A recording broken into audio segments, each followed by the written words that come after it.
Well, The stream is hello. We're live. here. We're here. Hello.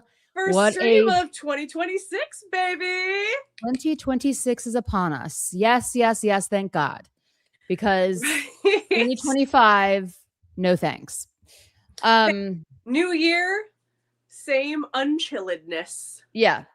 Two Swifties still unchill. So, Zero chill. Zero chill. So we have a lot to talk about because all this stuff keeps happening. Can we get a holiday? Nope. no, there's no rest for the Swifties No rest ever. for the 50s ever. Like, we love it. We love it. We love it. We do. The So fandom. I'm anxious to hear how everyone's wait, hold on. Hello, Richard. Hello. Richard's here. Darren's here. Hello, T Lee. Mama T is Hello, here. Darren. Yay. Yay. Okay, so first and foremost, I wanted to just show everybody this adorable shirt my mom got me for Christmas. Hold on, but my hair's gonna be blocking it, so I've got to stand up and do the whole thing. So hold on, please. Yeah. Oh, that's so cute. I love it. That's the cutest. Oh, I love it so much. Yeah. Aw, nice.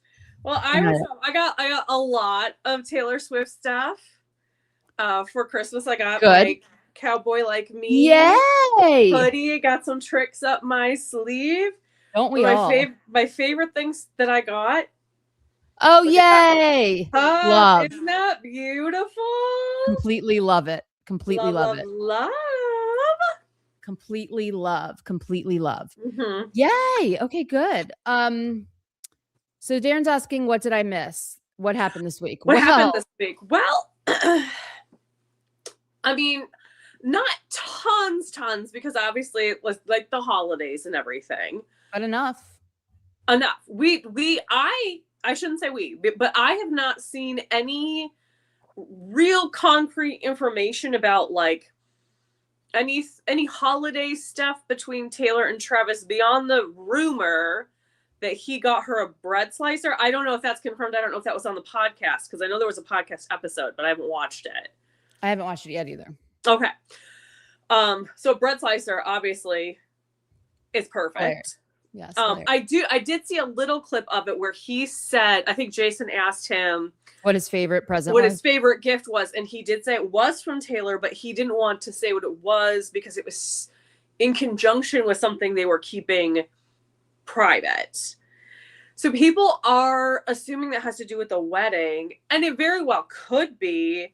I just don't, unless it would be like something he would wear, or like, I just don't know, like, what gift would you give? Well, I think it's something huge, and he doesn't want to like really talk about it. That's true. I was kind of thinking like I mean, it could be like, here's the location, or here's like, it could be, or like, maybe I got this person to marry us, or like, it really could be something huge. I wasn't thinking Travis huge. Yeah. And I should have been. You should. It's Travis. Because it's Travis. Taylor. Yeah. So I was thinking like maybe he just doesn't want to like be like, oh, she got me a Lambo or something. You know what I mean? Right. Absolutely. I mean, I totally respect not telling us what it is and keeping it secret. Everybody's speculating it's about the wedding, and it may well be, but it may well not be. It could just be like you said, like a Lambo or something that they maybe don't want to flaunt. Correct. Or something personal that they just don't want to share. And that's all very, very valid. Totally. Fine. But cool. It's great that they, are giving each other beautiful presents and things that they love and spending time together. That's what's Yay! Super great. Next thing that we have to talk about is that we did our reaction to the last 2 episodes of it feels like a million years ago. I know. And y'all, so YouTube was giving me some issues, and then I had family, Christmas, company at my house, blah, blah, blah, blah. Yeah. So I will be figuring out whatever happened with that, with what the issue was with YouTube, and hopefully doing it tonight. Also, we are doing Swift AF Sunday this Sunday. Yes, we're back on track, baby. We're back on track, and it will be at 4:15. Mm-hmm. So I will say the irony of the recording that we did about episodes 5 and 6 is we did it like that night. We were like, we are going to be on it. We're going to get it out there. We're going to be out there before, and so everybody can hear hear what we have to say before the holidays, and then everything went to hell. So, but hey, that's showbiz, baby. It's show business, baby, and whatever. We'll get to see our reaction. The other thing is I am noodling through. It's not a theory; it's a topic. But I'm gonna be bringing it up possibly on Sunday. Okay. I just need to work with it a little bit more. I feel like both you and I have our thoughts, all the conversations we've been having lately in the lives have really like popped off all these thought processes and trains of thoughts and here's and there's, and both of us have like gone into our corners and like stewed and thought and bubbled, and we've shared some information back and forth, but we do like to sort of keep it so we can kind of reveal it to each other on here. So like, I imagine you feel like I do. Like, I'm kind of like, I have all these screenshots on my phone. I'm bubbling over with all this information. I'm still like, you know, doing the Queen's Gambit of like trying to like put stuff together and listening to this. And then like, so at some point we'll flush it all out, but it's like noodling. And it's a big bowl of spaghetti basically. Totally. And just wanting to, you know, be as thorough as possible. You know, like we talk about a lot of things, or like, I'll go like, oh my God, this just popped in my mind after watching this. And then I'll tell Taylor, and then Taylor will work on it. You know, she'll be like, well, then I found this because of that. And then vice versa. So like, we have a lot of, we have a lot of different processes when we're coming. We definitely do. And I think that's one reason that like we like work so well together is like our brains work in a similar way in terms of like how we like to overanalyze things basically, but the way we approach it is so different, and sort of like the things that interest us is different enough that when we come together we can sort of create this whole picture. Yes. So I feel like I have a lot of like seeds basically of like you're gardening. Remember you said you're new gardener. I just realized my door's open. Hold on. My door. Hold on. And like, yes, definitely like an Easter eggs gardening, but I also have like showgirl lyric thoughts. I feel like I am uncovering lots and lots and lots of layers about different things happening sort of underneath the surface in the showgirl lyrics, that of like calling people out and references and things like that again I'm not hearing, sort of like we talked about the Jack Antonoff stuff in the last episode. So and it's stuff that nobody else is talking about. It's like people took this album on a very surface level, which you should never do. It's mistake number one with Taylor Swift, is never take anything on the surface level unless it's a just straight up mega diss. Hi, Shaylin. Hey, Shaylin. Right. So we're just like, stick with us because we're gonna get through it all. We get a little sidetracked. So absolutely. So is it crazy that Andrea is the mastermind for the end of an era, but the start of an age? Yes. Amazingness. Like literally amazing. Queen. Legend. Queen behavior. I love this. I love that Taylor used it, and it's just so perfect. And it's also just interesting. Like I don't like it's interesting because then I hyperfixate on what does of an age mean. You know what I mean? Like what do you mean it's the end of an era? But should we jump into that a little bit? We can, if like maybe a golden age. Oh yeah, maybe the golden age. Absolutely. Hey girl. Hey Shaylin. Okay, so as we have previously discussed, I'm very hung up on the gold. Yep. This is something, people. This is absolutely something. And I've been thinking about it. And with the exception of the Tortured Poets set in those last Vancouver shows, every time she had an opportunity to wear something with gold, she did. Absolutely. And again, I think that's not nothing. It's definitely not nothing. It's something. And then it's a lot of Esty Haim. Oh, I know. And gets married. And like, listen, I know. I'm not a super big fan of like pictures being taken where somebody doesn't know. But I saw this picture, people. I saw this picture. I know. I know. And Dr. Taylor Allison Swift is wearing a freaking gold dress.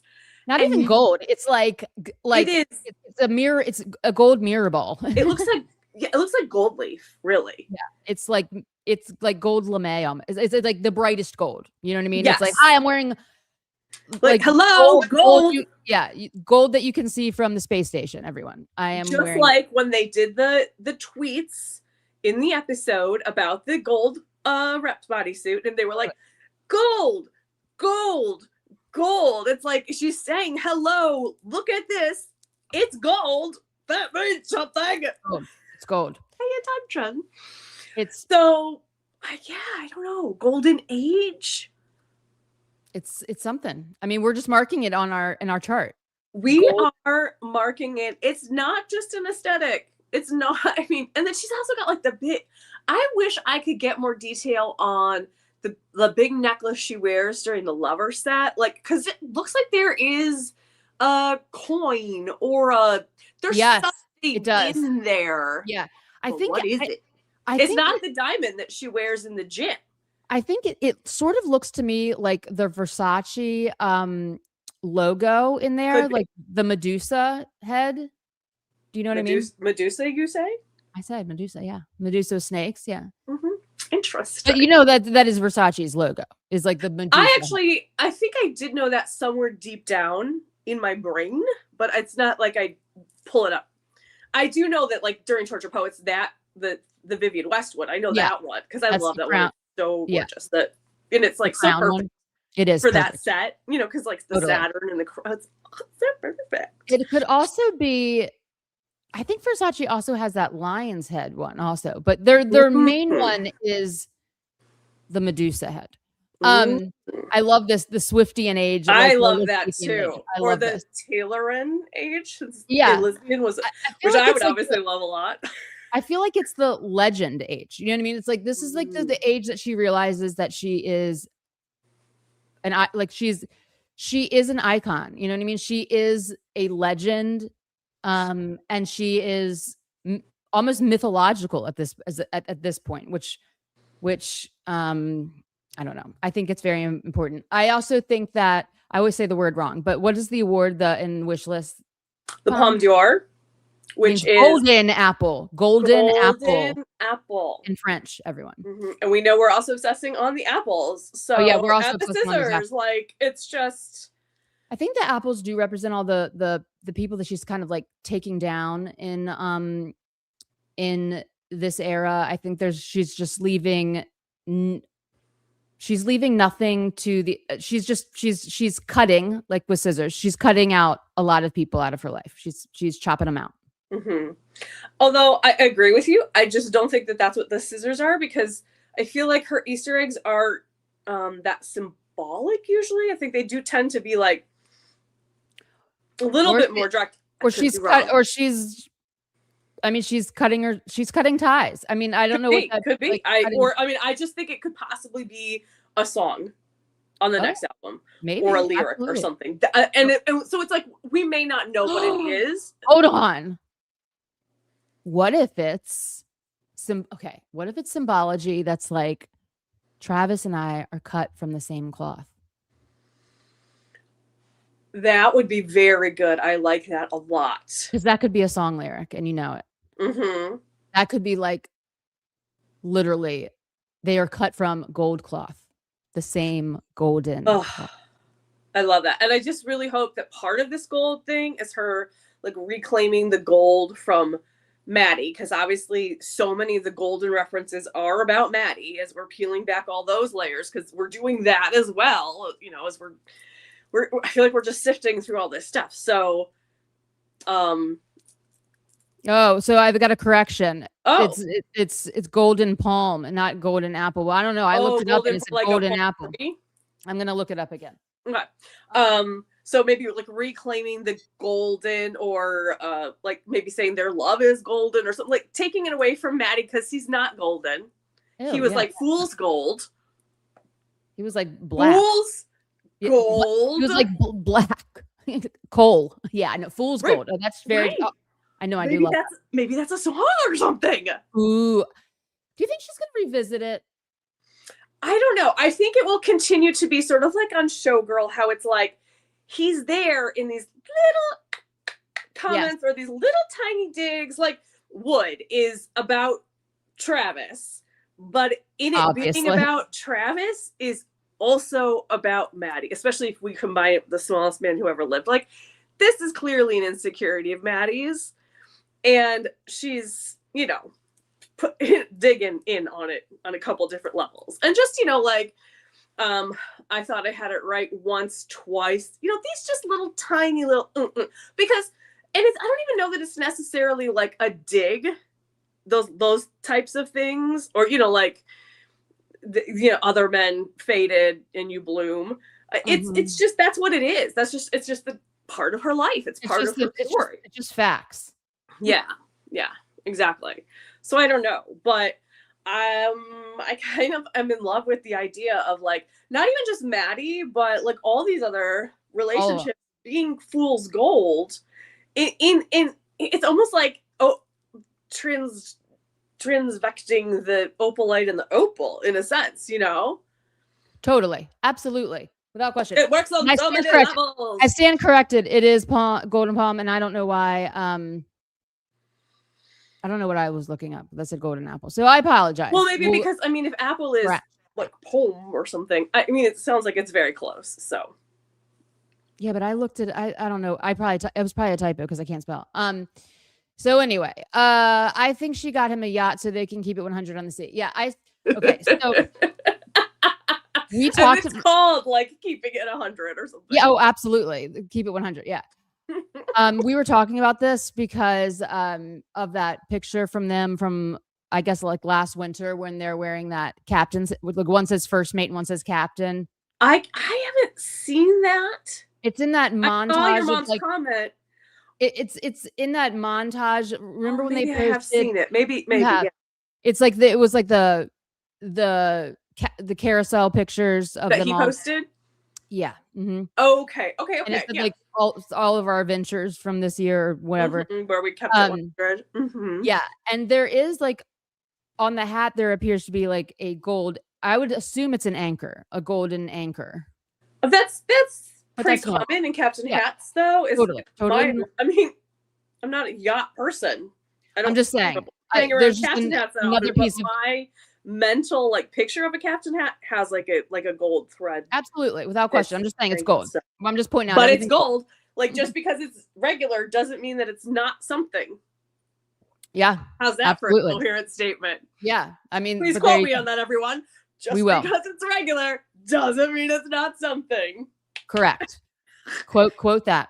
Darren is saying false god. Absolutely. And this is like, yeah, I mean, I hope that she does a song that's called Fool's Gold. That would be super great.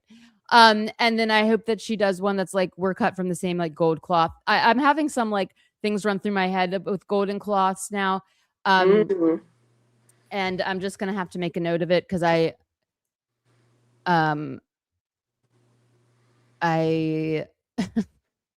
getting a little flooded and your ideas are starting to kick off. Yeah. I will say I said this in the episode that hasn't aired yet, but just like to keep everybody on the same page, to keep it 100 on the podcast here.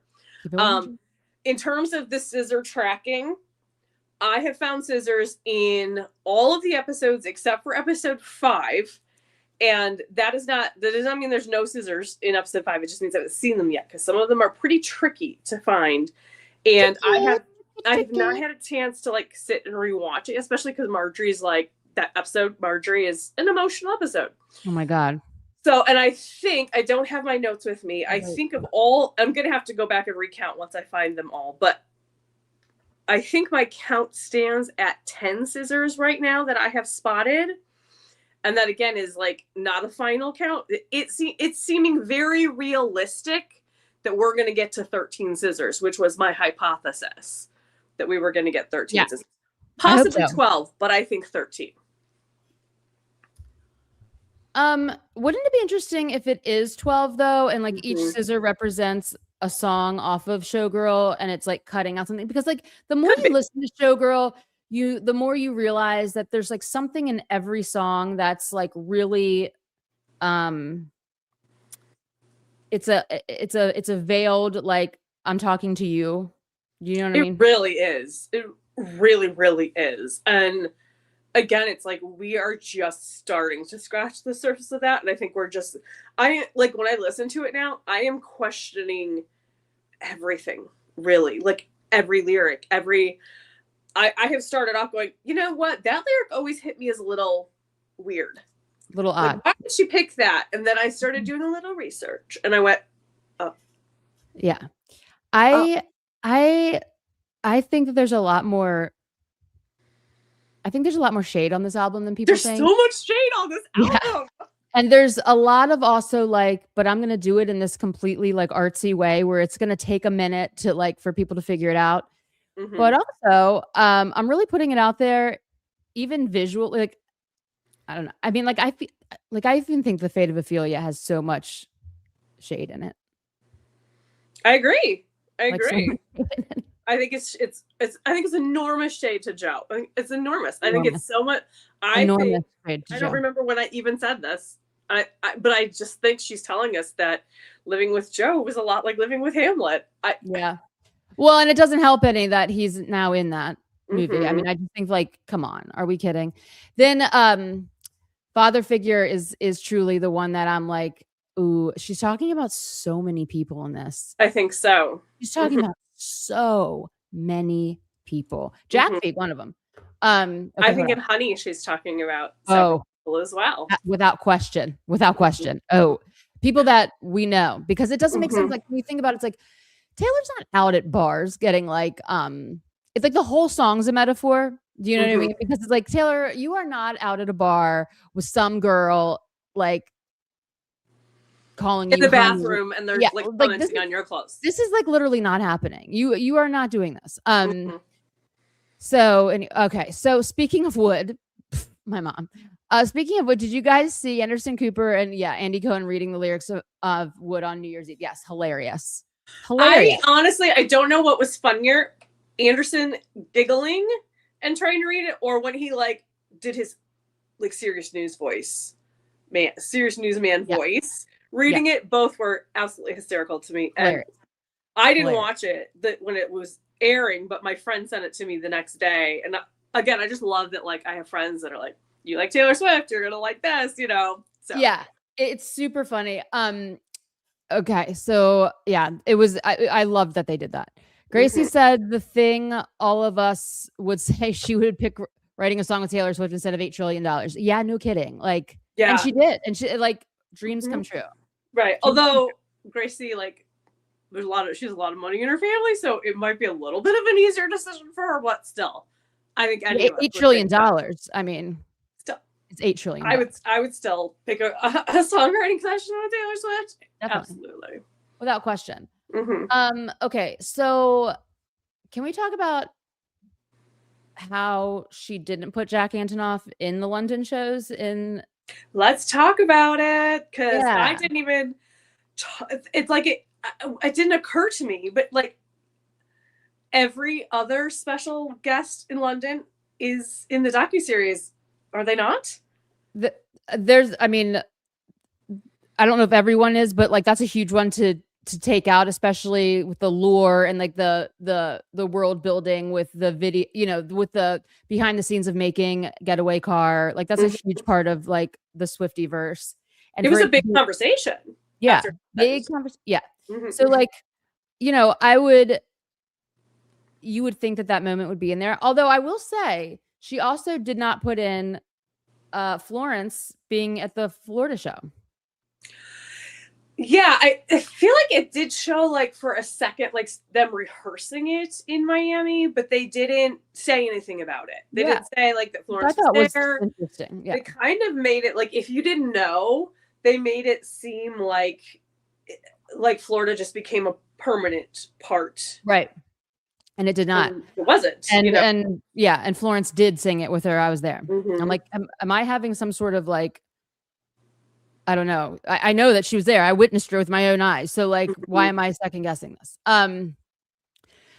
Haley was, yes, she wasn't in the docuseries, so it couldn't be everybody. Was she a special guest in London? I forget, because it was 5 nights. I know, but what the point is that I'm trying to make is like the core group people of like Taylor. We had Sabrina, we had Gracie, we had Florence, we had Ed Sheeran. We would think that there would be the spot for Jack. I'm just furthering my like even if they didn't have like a little talking head with him, they could have shown a flash of him on the stage, like this happened, like we saw a lot of like little clips of here and there of things happening. Could have just been a quick clip, could have been a 2-second thing of him coming out and them doing the back and forth. I mean, they could have, if they wanted to, even if he wasn't interviewed, even if there wasn't a big like backstory in the green room, like with Ed. Right. It was very noticeable that he was not shown, discussed, mentioned. It was like pictures blurred out in his own studio. Evaporated off the face of the earth. Yeah, bye. Gone. So I think on Sunday we'll get into the absolute like why we think the song, well, I mean, I don't want to give it like why we think the song Florida was mentioned in this one, that the series of shots that have been bugging me for the entire time that this has been out, like they have like given me no sleep. And I'm like, I do not understand these 4 shots. This sequence of shots are so odd to me. We figured it out. We figured it almost all out. Yes. We figured out like what. So there's a lot of shade in the docuseries. There's a lot of shade in the album, and it's all connected. It's all connected. And it's like, there's part of us that wants to dive into it now, but it's like, once you start pulling the thread, it all comes apart. So I think we save that for Sunday. Yeah. We're gonna save it for Sunday because we're also gonna have more time on Sunday. Yeah. It's involved, you all. It's involved. It's a deep tapestry. Yeah, and here's the thing: is like you had to there's this one scene that I had to pause probably 600 times and think about it for like hours, and like you and I were texting about it. And I'm like, this is just so weird, and then it's like, oh, now it makes sense. Now this makes sense. We have figured out why this is so weird and oddly placed. But why did she? I don't know. Like, why did she feel the need to do this? It's just because never underestimate the petty queen. Her, she will go to be petty. Just don't. Like it's the greatest. It's like exquisite petty queen behavior. It's just like, do you remember when 50 Cent would like he hated Ja Rule like so much, and like his pettiness was like so extreme, and he would like buy the first like 25 rows of every show that Ja Rule did, so no one would be there. Yeah. Like, it's this kind of but more, but less obvious until you see it and you're like, oh. Yeah, it's very much like messages. It's again, it's like vague booking. Yes. Right? Or subtweeting. Yes. Back in the day. Subtweeting, yeah. Do you think the album was supposed to come out in January? The Showgirl album? I don't think so, because that no, I don't. Back in the Office post had the A12, and the A was for August, which was when they made the announcement. And I don't think they would have made an announcement in August for an album that would come out in January. Right. And she was wearing orange. And she was wearing orange when she made that Back in the Office. I think what she's doing with, so the docuseries, to me, when we see the Showgirl references, is that it was already happening. It was already recorded. You know what I mean? And she's like, this is going to come out in December, and there's going to be like, like retroactive Easter eggs for the fans. Do you know what I mean? Retroactive. Yes. I think I brought that up. I was like, why is there all this like Showgirl? Part of it for me is when I think of Easter eggs, I'm always thinking future stuff. Like, what is she forecasting? And I forget that Easter eggs can also be like past albums or current albums or things like that. That's me. That's my brain. You're absolutely right. Yeah, it's like it's just a retroactive Easter egg.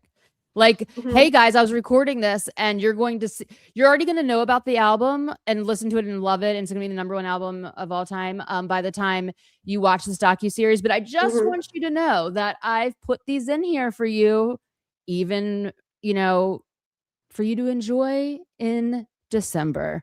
I am sad we did not get the live album announcement yet. Capping it with a yet, because I think we are. I'll never give up on that. Because I want it so bad. And I think that we're getting it. And there are like so many Showgirl Easter eggs. But here's the other thing though. It's like there should be a lot of Showgirl Easter eggs because this is the life of a showgirl. It's behind the scenes of her stage life. So it would be very odd to me if there was no references to her life as a showgirl docuseries. Because I mean, that's basically what it is. I mean, this thing could have been called Behind the Scenes of a Showgirl, you know, showgirl behind the scenes, the life of a showgirl behind the curtain. You know what I mean? So I think that's interesting. I think it's interesting. Absolutely. Opalite was named the song as it should be. It's the greatest song ever. I literally cannot even with this song. I love it. I love it so much that I've lost words for how much I love it. This song means so much to me. And go watch our episode about this song where I get really into an hour about how amazing the song is. The song is, yes, we did a whole episode on Opalite. I could probably do another whole episode on Opalite. I love it so much. It means so much to me. I think it has some of the best messaging, best vocal performances and soundscapes that she's ever done. I love it. Yeah. Period. Yeah, I agree. All right, so what should we get into next? I will say, just going back to where we started. I don't even remember where that was. This is we're talking about like Christmas presents and stuff between Travis and Taylor. I heard zip about Taylor's birthday. Nothing. Not a thing. I've got theories though. I do have theories. Hold on. But I just did the thing. But hold on. And again, like, it's fine that we didn't hear anything, and whatever. Like, we absolutely do not in any way deserve to hear anything. And again, I will just say, because I'll vamp why Holly's fixing her thing, and there's been a lot of conversation lately about, there was the music video, the page 6 thing came out about Opalite music video and da-da-da-da. Let's keep in mind, right now, as we've been saying, like, people are using Taylor's name in any way that they can to get clicks, to, get views, to drive traffic to their page. I'm not saying that that's what page 6 was doing, but page 6 is basically a tabloid publication, essentially. And so I think we just need to be like extra careful about like if it's not from Taylor Nation, Taylor herself, or People Magazine, who is a very well-known source. And Entertainment Tonight. She loves Entertainment Tonight. Sorry, yes, and Entertainment Tonight, or Good Morning America, I guess. And Good Morning. We have to take everything with a grain of salt. And we do, but we don't have to ignore it. No, I'm not saying to ignore it. I'm saying take it and don't say absolutely this is going to happen and then get upset when it doesn't happen and assume that I've heard people say like, oh, she heard we wanted her to do it, or she was excited, we were excited, so she pulled it, or some, that's not what's happened, because like, why would she want less enthusiasm? You know what I mean? Or why would she put all that money into a music video and then not put it out for like a hugely popular song that everybody like? It doesn't make sense. I don't know. People are saving it. She's saving it for my birthday. Okay. Or my birthday. Or your birthday, yeah. So she's saving it for somebody's birthday. Okay. But I did hear a very good theory that like Elizabeth Taylor's birthday is in February sometime. Ooh. So maybe we don't get Opalite. Maybe we get Elizabeth Taylor and we get it on Elizabeth Taylor's birthday. Awesome. Mm-hmm. I hope that is what happens. Me too. Okay. My theory on why we didn't hear anything about her birthday. Okay. Let's hear it. This is why, in my opinion. I think that obviously her birthday is December 13th. We all know. Mhm. But that unfortunately also was when Rob Reiner was murdered. Okay. And he's a huge, I mean, I was devastated. I'm Yeah. still devastated. I cry about it all the time. He was one of my Yeah. favorites. I've talked about this on one of the lives. I can't remember. Mhm. But I think that it was we're not going to do a Hollywood, like any form of like celebrating. And because it's a shock to a lot of people. And I think Mhm. it would come off a little bit odd. I just know how obsessed they are with public perceptions of things, Mhm. and you know, there's so much going on right now with her being like tone deaf. Like I keep hearing that, like she's tone deaf about everything. That I think that they are kind of like, let's not put this out when there's a double murder tragedy situation Yeah. going on. I just kind of think that's the reason. Or That makes sense. or the other one that's like she just wants it to be private. But however, Well, she's never really done that. But I think it's because like there was a gruesome, horrific double murder, mhm. and a lot of horrible news Yeah. that weekend. I mean, that was It was a a hard weekend. hard weekend. There was like the other shootings and Mhm. absolutely disgusting behavior of people. So Yep. I think that's one of the reasons where she's like, you know what? Yeah, and we don't need to know everything that she Definitely does. don't. Nope. And so that's that. So, but I think that had a lot to do with it. There was multi tragedies, and she's like, I'm not gonna like post this big thing about how like how Mhm. happy everyone, because there was a Yeah. lot of horrific things. Yeah. That makes a lot of sense. And that's absolutely fine, and they deserve their privacy. She deserves to like have a birthday and not have everybody know what happened or pictures or especially because her birthday the year before last, I mean, I guess we can't call it last year now, but her 35th birthday was this amazing surprise party. We got all these pictures, we got a lot of details. Yeah, and I mean, I think they were just keeping it hush for various reasons, but I think a lot of it was because of the things that were going on in the world that were so absolutely gruesome. That's like, maybe this isn't really the time to like Mm-hmm. do this Yeah, year. I think that's a I mean, it was like really a lot of really bad stuff. So, um, I don't know. That's my personal opinion. I could be 100% wrong, but that's what I'm thinking.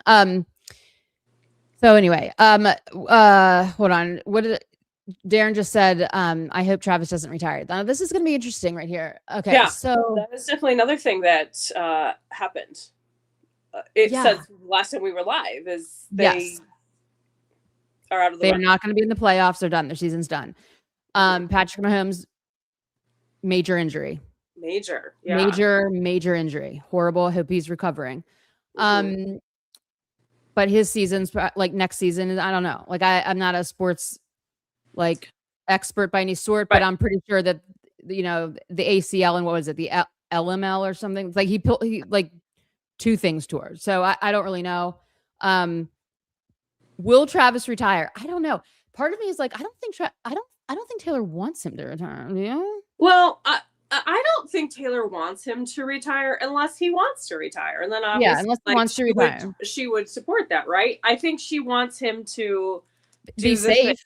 be safe, but do the thing that makes him happy and fulfilled, and just not Yeah. have any regrets, really. Right. So I And don't know. it's a hard call. I mean, again, not a football girly either, but from my And understanding, like he had an amazing season. He broke a lot of records and did a lot of things, but the team just didn't do as well as they have in the past, right? Like they were just not as strong as they usually are. It's a team sport, it's not individual. And so one person can only do so much, right? So I think it comes down to like, will he feel fulfilled if he leaves doing what he's broken so many Hi, records. Mike. Hi, Mike. Um, I don't know. I don't know if he's going to look at it like I just want to try to get one more Super Bowl. I don't know if he's going to say like there's no more records for me to break, and so I feel. Who knows? I don't know. I don't know the man. yeah, I don't think he wants to go out on a losing season either. I really just don't. And it will be interesting to it will just be interesting to see. It will be interesting to see how that plays. Like I don't like will he stay with the Chiefs? I don't know. Is he up for like maybe could he get traded? I don't really know. I know that there's issues with one of their coaches, like the I don't know what the person's called, everyone, so sorry. But like the person that like calls the plays for like the quarterback, like that person was traded or fired or something. And you know, their season because of it kind of suffered or whatever. I don't really know, but it will be interesting to see how all those dynamics play out. Like because it will be a dynamic switch, and like this is what I'm talking about. It'll be like a, you know, he won't be having that like in the spotlight career that they both have currently. It will just be it's interesting like switch. I don't know. Yes. Yeah, and the both Mike and Darren are saying like he's a free agent, and my understanding, at least like from baseball, like yes, he's a free agent, and then he could therefore choose to like go, but like he's also very expensive because he's so good at what he does, and he's played for so long, and it becomes like what teams have the money to keep him, want to keep him. Yeah, he probably doesn't want to go out on a losing season, but then you have to look at the next season. How strong is the team going to be? If they had a lot of injuries, if Mahomes is injured, what if it's a worse season? You know, like what if it's a worse season for him personally? Like there's a lot of variables. Yeah, and I think that and like that's just us saying it. And again, this is not a football podcast. We don't know. Yeah, we don't know, but like I think that he like his when he decides to retire, I think that he's going to want to retire being part of the Chiefs. You know what I mean? Like gone to the Super Bowl both time, or you know, every time that he's gone with the Chiefs. And I don't know. We'll see what happens. The problem with football is that if he stops, there's no way to come back after a few years like in other careers. I mean, he could just go play a different sport like Michael Jordan did. Go from basketball to baseball. Well, I mean, I think he very much has his eye on like acting and all these, like, I think he has some stuff in the kind of like ready to go after football. Wait, why did I think that Tom Brady retired and came back? Did he just say he was retiring and then didn't really, and then just came back the next season? Like he like said he was going to, because I did he retire or was he like just not signed to a team for a while and then like he was like floating around and then somebody nabbed him? I don't know. No, I think I don't know. I don't remember, but I remember they're like, I'm retiring, and then he didn't retire, and then he that you're saying that does sound. Then he played, and then he did go to Florida, and then he played a couple years, and then he actually retired. But there was like there was that period of time, I guess, where he was like, I'm retiring, I think, but didn't actually like fill out the official paperwork, if I remember correctly. I don't know. Yeah. Brady retired to get away from the Patriots, but then he came back though and went to the Bucks. So can you come back? Like, but I guess I think if you keep training, if you keep, you know, it's not like you like go and there was no see, there was no break in his keep up that career. Physical whatever. Okay, so he retired for like a year and got bored, I think, and that's why Giselle got fed up and left. Probably. I can't believe it took her that long, but what? I can't believe it took her that long. You guys, I'm not a Tom Brady fan. Me neither. Okay. So I mean, great athlete. Sure. Super annoying in every other way. Okay. So anyway, yeah, it will be interesting to see like what happens. Yeah, that was to get away. I think when the Bucks signed him, they lost shot. Okay. So yeah, I mean, so he said he retired, but he just went somewhere else. And do you know how pissed I was when he came to Florida? I was like, no! Because like, listen, I grew up in Maryland, and like, it's just, we just didn't like the Patriots. Like we just like, my state is just like, no to the Patriots. And they won like the Super Bowl, I swear to God, like oh yeah, like 10 years in a row or something. It was just, I couldn't. Anyway, so I don't know what's gonna happen with Travis. I mean, like the thing is also his brother retired, and that was he like retired. You know what I mean? He didn't do a switcheroo or whatever, you know. So it would be interesting. It will be interesting. The other thing is like he's had two seasons where everybody was speculating that he was going to retire. And it's like, can you, it's like, especially this last home game, everybody's like, he's saluting to and he's doing this and he's saying goodbye. And it's like, is he? We don't know. But I don't know. How many years in a row can you like maybe have your last home game? Like, it's like, I don't know. I mean, I'm sure that's not a factor for his consideration, but the fans might kind of be like, all right. But the irony is that Swifties do that to Taylor Swift all the time. Like, is she retiring from music? Can we have a conversation about this? Is this her last album?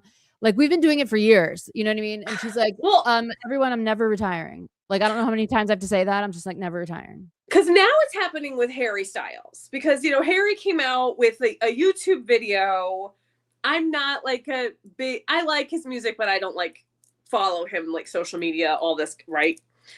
And so I guess it was a performance that he had done his last show you, Darren. Of his last concert, right? And then people start and I know he's been on a break for a while.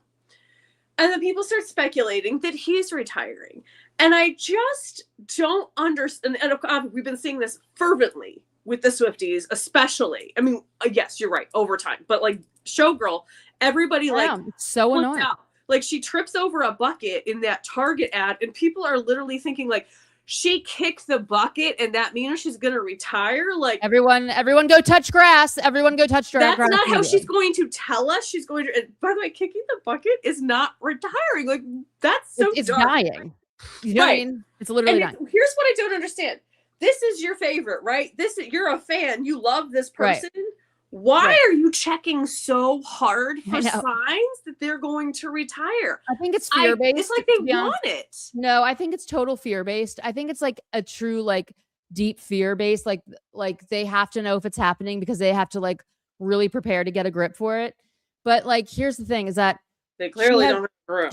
Yeah, like the thing is that she has said in every way possible, just straight up, I find it offensive when people ask me that. I find it offensive. This, like, she's like telling you she adamantly doesn't like it. And then I think on purpose, they had Andrea in the docuseries say she's not retiring. She writes songs every single day. She's not retiring. Like, I think that was on purpose. Like, this is her mother saying, everyone, now not only is Taylor telling you she's not retiring, but her mother is saying there's no way that she's not retiring. So everyone can just relax, breathe out. Do you know what I mean? Put the breathe in, down. Breathe deep, breathe through, breathe out. It's all and good. And also, like, at the end of the day, people's words have to weigh more than Easter eggs. We have to take Taylor's word and her, you know, Tree Payne's words and Andrea Swift. We have to take people's words way more weighted than possible Easter eggs. Well, without question. But I think that Taylor was like, I've said this in every form possible. I've said it in the Apple interview recently. I've said it all throughout the years. She literally like, I don't want to go anywhere. And now I'm like, oh. Now I'm going to have my mom say, because here's the thing. She's not going to work this hard to get to the absolute top of her career and be like, and I'm done. She's going to see how long she can stay there and prove to herself that not only could she hit an echelon that no one else has ever been able to, but she's stayed there the longest. Like, you have to, like, her drive and her ambition and her competitiveness far exceeds any gossip, any speculation, and quite literally, I think anything going on in her life. Like, period. I think that she's like, my drive to beat me is far greater than my drive to do anything else, period. I find it so unbelievably offensive that I don't think this would even be a conversation if she was not an engaged woman. And the fact that they think, and this comes with the politics stuff too, the fact that they think because she's in a relationship with someone is going to so fundamentally change who she is wildly offensive. Not just to Taylor, but to, like, everyone. Like, if you really, okay, I get there are some people who get in a relationship and they do, like, change their personalities. That does happen, but it is not the norm. Okay. Especially, I mean, Taylor is a very strong-willed woman. Her entire like lifeblood is creating and writing and making music. Right. That's like what the documentary showed. Like one of the main points of this documentary, the Kismet episode especially, it was setting the mental note for everyone to pick up on that, like, here she is at age 3 with a piano. Here she is at 4 with a guitar. She has been doing this from day 1. Her mother said, like, I think my purpose in life was to have a mother who was a singer, so I could then like know how to guide my daughter who's going to be the biggest star in the world. Do you know what I mean? Like, there are so many beautiful. like such like so beautiful. Such beautiful ways of looking at it, but also like really glaring like billboard announcements to the universe, to everyone in it. This is what she does. She's not separate from it. This is who she is, and she's going to continuously do this. By the last episode, when Andrea's like, she's not retiring. There's no way that she's stopping. It's like she writes every day. Did we all hear her say that? She writes every day, all the time. Day. Okay. So let's just, you know, I believe, and I choose to believe this. I choose to believe in my heart that Swifties ask this over and over again because they just have so much anxiety about if this is going to happen, because it will devastate them. And I think it's like completely fear-based. I choose to view it this way. It probably is not. I don't know. But like, let's all just relax and know that this is what she does. And she makes music, and she makes great music. And we will be getting like, then first of all, there's no way she's not making the 13th album. Thank you. You all she's been planning for the 13th album since she was 3. Yeah. Like, there's no way she's stopping at 12 when her, like, there's so much of in her career that's based around the number 13th. I mean, it's illogical. It's like, it's completely illogical. You know what I mean? Like, when you break it down, you go, like, oh yeah, she's not doing that.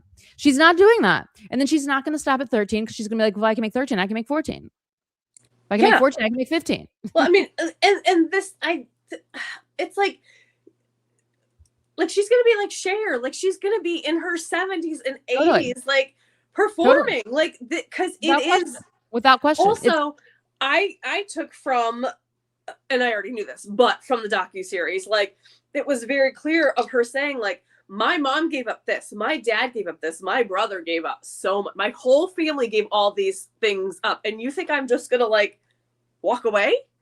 Like, no, I have to honor the sacrifices they made to help get me here. Yeah, and honestly, it's just like, it's something that's inside of me. Like, all of this music is inside of me, and I have to get it all out. It's just like, it's what I do. And I can't detach myself from it. I can't divorce myself from it, regardless of who I'm married to, who I'm not. Divorce, remarriage, kids, no kids, it doesn't matter. Like, all of this stuff is like, the songwriting will continue, period. It will just continue, because that's just who she is. It's how she gets through life. I mean, it is her vehicle for getting through life, whether things are happy or sad or whatever. I mean, so we don't have to we don't have to keep having this conversation, even though it keeps coming up. Like, it's wild. So I think Harry should stick to acting. He's better at it. I really like his music. I do. He's a good actor also. And the To Date. Yeah. Yes. Yep. And the To Date. I loved that. It was the most Taylor Swiftian like little button to put on it. Totally. Like, rip our heart out with happiness and then make us laugh with the To Date. Like, 100 chef's kiss. %. The To Date is so important. Last wording of the entire thing, To Date. And that's like, so in case you missed everything from all 6 of these episodes and literally everything I've ever said, and what my mother just said, this is like my highest selling album to date. Yeah. Okay, you guys. Watch the space. Watch this. It's gonna get better from here. See you next era. Yeah, really exactly. You know what I mean? It's like, you know, come on. Her life purpose is to write and perform songs and evoke emotions. Absolutely. Without question. And the types of performances might change, and the cadence and timing of things, it may slow down a bit. There may be more breaks in between. She may not put, I mean, she's never going to do the Eras tour again, obviously. No, but no. It may over time become more like an Adele kind of standing performing, not a big like dancers and a show spectacle kind of thing, which is fine, because a true artist does evolve over time and doesn't give you the same thing over and over again. And that's what we should expect and want and desire. Absolutely. And again, she said it in the docuseries, I'm never doing the Eras tour again. So like, did it sting? Of course it did. But what do we have to learn from that? Is that we can just let that one go. Okay. She's not doing it again, but why would she? Why would she do it again? Like, you know what I mean? She did it. It was amazing. Her next tour is going to be different. You know, it's going to be different, because also you heard her like several times in the docuseries talk about how bored, like there's times where she got bored during the Eras tour because she had memorized it all. And there was nothing saying she was bored. She's like, oh, I love that switch up because I was really just, coasting through this last whatever because I was bored. And she, like that, like there's nothing worse for performer for any than to be bored. You know what I mean? Yeah. 31 albums is my guess. That's awesome. Backwards 31. I mean backwards 13. I just had a thought. This is crazy. I know this is absolutely crazy. And again, going back to the very beginning, I don't know why this just flashed in my head. A gift that Taylor gave Travis for Christmas of something that they want to keep under wraps. What if it was like a positive pregnancy test or something? I've already thought that, but I don't want to put that out in the world. I'm not putting that out in the world. I'm not putting it out. We already did, so I guess it's too late. But like, whoops. The other thing is, but the thing is, it would be amazing. But the thing is, though, don't you think that, like, when I first heard him say that, I was like, well, obviously, that's the first thing that comes to my mind. So if they didn't want people to know, they don't say sentences like that. Do you know what I mean? Maybe, but maybe. I mean, maybe it's not like that. It could be the soft launch of I'm pregnant. Or it could, she could be far. Maybe it wasn't like here I am, I'm pregnant. Maybe it's far enough along. And it was still a gift of like involved with, like maybe she's like past the 3 months mark, so it's a little bit safe, but she doesn't want to announce it. But I don't know. I've not heard anybody make that speculation at all. I made it in my head when I heard it, and I was like, Holly, don't go there. But only because I just don't know. It's like so private that I feel like it is so private, and in no way would I expect, want, or if that is a situation. They can. I don't care if they wait. I've said this on here before. I can see them not announcing have a child and not announcing it being born until a couple months after it's actually born, and we don't even know that she's pregnant. I could see that happening. Absolutely. Because how else can they keep it secret and all the like baby bump watch and all that crap? And secure, and just I would want to hide out. Oh, she's without question. It's too dangerous. The world is full of psychos. The big question isn't new albums, but more how will she tour, form, and what? Yeah, exactly. We're just talking about like, and she'll just keep mixing it up, and that's not only good for her, it's good for us. It's good for her as she progresses through her, especially because she's going to have different styles of music, and those are going to dictate different types of shows and absolutely all those kinds of things. And I mean. Yeah. And the way, like, I hate to say, like, the way technology is developing so fast. I mean, we don't even know what she could be up to. Like, there's so many different, like quite literally anything she wants to do, she can do. Like there's not anyone on this earth that would be like, Taylor Swift wants to perform here. No, like, it's an all like, so whatever she wants to do, she's going to be able to do it. I think that her next show is going to be a little bit more stripped down on purpose, just to give contrast to the Eras tour.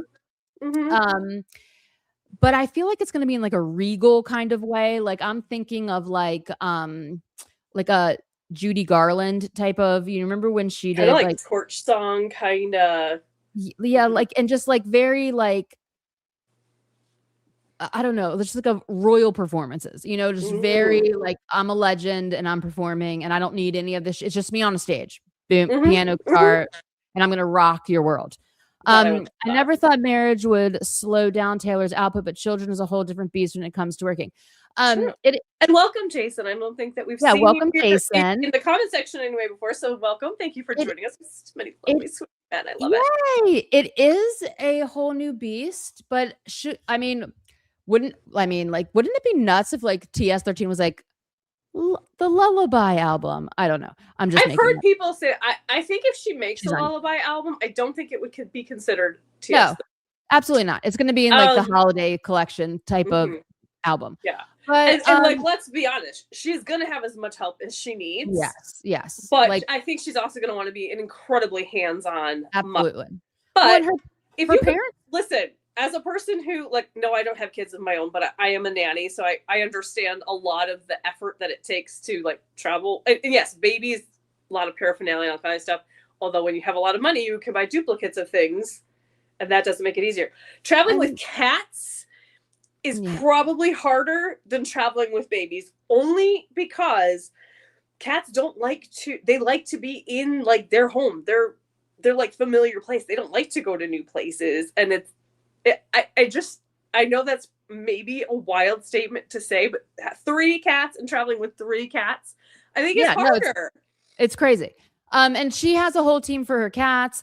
She has a very solid family unit with her parents. His family is rock solid. They're going to have this on lockdown. I mean, like it's going to be different, but not as like it's, first of all, and I would feel that her having children is going to unleash a whole new realm of creative forces inside of her, for sure. I agree. I think that her songwriting is going to expand topically, obviously, because it just will, because her life will be radically different. And what she's experiencing and the type of love she's experiencing will be different. I mean, she'll have the love of, she'll be a mom and she'll be experiencing a different world of like what love feels like in different capacities. And so I think that we can only look forward to like exceptionally great music, regardless of what's going on. Regardless of what's going on. Be very grateful that we have the music that we already have, because some of us will not be on that life journey with her necessarily, but that's okay. We can still find ways to appreciate it. But yeah. And okay, so Darren's saying she will do more spectacle but less shows, or take breaks of 6 months instead of 2 months. Yeah, something. I mean, she's gonna do like she's going to tour. Because she loves touring. She does love touring. She loves connecting with her fans. It's a huge part of her whole deal. So yeah, but I think that also Andrea said it in this docuseries. Like, I hope the fans respect that she needs a break right now. Like, after this is done, she needs a break. Let's all refer back to wish list. What do you want? Oh, I just want the world to leave us the fuck alone. And they do. Well, she wants some time, to like, like when she was talking to Ed Sheeran, she's like, I need to go hide someplace because I feel hunted. And I feel like I want to just disappear somewhere where, blah, blah, blah. And during this tour, she felt like, she'd be like, people had forgotten that she was a human being. And all of these things take time to like get over, you know what I mean? That feeling. She needs a complete escape and kind of like a decompression time. And then with that comes the rebuilding of like a really strong creative force, I think it probably feels like her version of normal when she's off tour. She's at home, whenever she's with her pets, she's with her fiance, and able to, bake her bread and walk around in her like Victorian lady nightgown and that kind of thing. I think that's her normal. It's maybe not our normal, but hers. And like Blueberry Nay. Oh, I love that. That's cute. I I kind of really want like the stripped down. I want like an acoustic tour. Like I that is I would truly love that just so much. that's just her on the stage with absolutely no spectacle at all, like with no dancers, nothing. I think that would be so amazing. Maybe like a screen in the background that has like really awesome visuals, but just her playing instruments and singing, I think would be so moving. I think it would be so incredibly powerful. Did you ever see, this was maybe 5 years ago now, there was an Adele special at Planetarium in Beverly Hills or LA maybe. It was stunning and amazing, and it really was just her singing, but because the Planetarium is such a beautiful backdrop, but the way it was done, I would love like that. I could see it being something like in the like Red Rocks, like these beautiful locations. Yes, Red Rocks would be incredible. Yeah, I definitely can see that. But also, I want the rock album, and I would love a rock. Oh, absolutely, without question, without question. So, I also would like. I would also like a acoustic show in opera houses, like because the acoustics are so amazing. They're built for like such good sound. You could call it the Marjorie tour. Yeah, and like, well, I mean, yeah, and I think that it would just usually, I mean, the opera houses are just so beautifully architecturally, and they just have this like elevated feel to them. I think that something like that would be truly, that would be cool, so cool. But yeah, I mean, like she could just, I mean, there's nothing she can't do. I mean, that's, right. Who would not want to book her? Like she, right. And either that or something to do with real estate. Yeah. Or like home to go. Yeah. We are still wanting to know, where are the sheets? Where are the pillowcases? I know. Where's the fucking ornament? Where's the ornament? We have a lot of missing merch, and don't think that we've forgotten about it. It's on our list. We've not forgotten. We wrote it in red, and it's underlined for sure. Ornament, sheets, pillowcases, teacups. Where are they? We have not forgotten, and we have the pictures to prove that they're missing. So we did not hallucinate that. We did not hallucinate. We did not hallucinate that. We did not hallucinate that, and we want it. If she gave him TS13, I would be shocked, but not at the same time. If she, like for Christmas, like here's my new album. She gave. That's an interesting idea. I don't know how that, because if she sends the songs to her mom like 5 minutes after they're written, I don't know what the process is. I don't know. I wonder if she does, like, maybe Travis likes to listen to them once they're all like produced and together in an album, or maybe she sends it to him immediately like she does to her. I don't know. Who knows what that process is? Did her mom say that she didn't even know about Showgirl? I don't think. I thought that her mom was like, I didn't even know it was happening. Maybe she didn't know like an actual, I mean, because if Taylor is always writing songs, she's probably always sending her mom songs. Like, it's probably like voice memos and stuff too, not just like a fully produced song. Yeah. So she might have been like, here, I'm working on this song and working on this song and working on this song, and maybe not know that it's actually like coming together and gonna be this full album, and she's working with Max Martin and Shellback. Maybe she didn't know that part of it. Yeah. Don't know. I don't know. Who knows? I don't know. But that would be interesting. I'm betting that they will have babies and she will keep working and writing songs, and Travis will be the primary parent raising the kids. They will sail around the world and live a life like Camelot. Oh, like Camelot. Oh my gosh. Like the Kennedys. Are you talking about, is that in reference to Jackie Kennedy? When she says, or King Arthur at Camelot. For a moment, it was Camelot. Although, I mean, I'm not saying that Travis wouldn't be the primary parent, but again, Taylor's going to want to be fully involved as well. Yeah, I think they're both going to be primary parents. Travis, like, can we just take a mental image of Travis, like, wearing a little, like, 2-month-old on his chest, like, walking around with a little, like, 2-month-old, like, fully wrapped up so you don't see its face. Like, we're going to need to resuscitate you when this happens. Like, we're going to need a full-on paramedics. On call. You're gonna need that. That's gonna be the cutest thing. And he's such a gigantic man that baby's gonna look like an acorn, like a doll, like a Like a puppy or something. Like those little people toys. Little people toys. The kids play with. They're like this big, and they go in cars and buses and stuff. Yeah. Yeah, you're going to need to be resuscitated. I'm going to. Yes, everyone. Someone check on me, please. When those we're gonna. Oh, definitely. You're gonna do one of those buttons that immediately calls the police or whatever. Now I've fallen and I can't get up. You're gonna need one. Travis with a baby. And I can't the Travis with the baby help me button. You're gonna need one. Are you guys buying that the Torture Post Department, The Life of a Showgirl, and TS13 trilogy theory?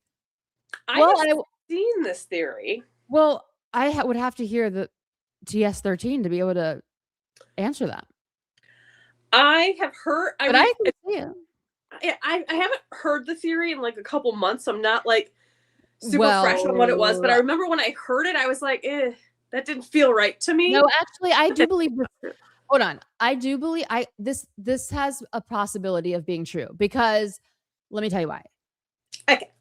We'll talk about it more on Sunday, because it has this overlap of things that are going from Tortured Post. Okay, I see what you're saying. What I'm saying to the Life of the Showgirl, and so I can see there's a blurriness in there that there's overlapping things, but I think that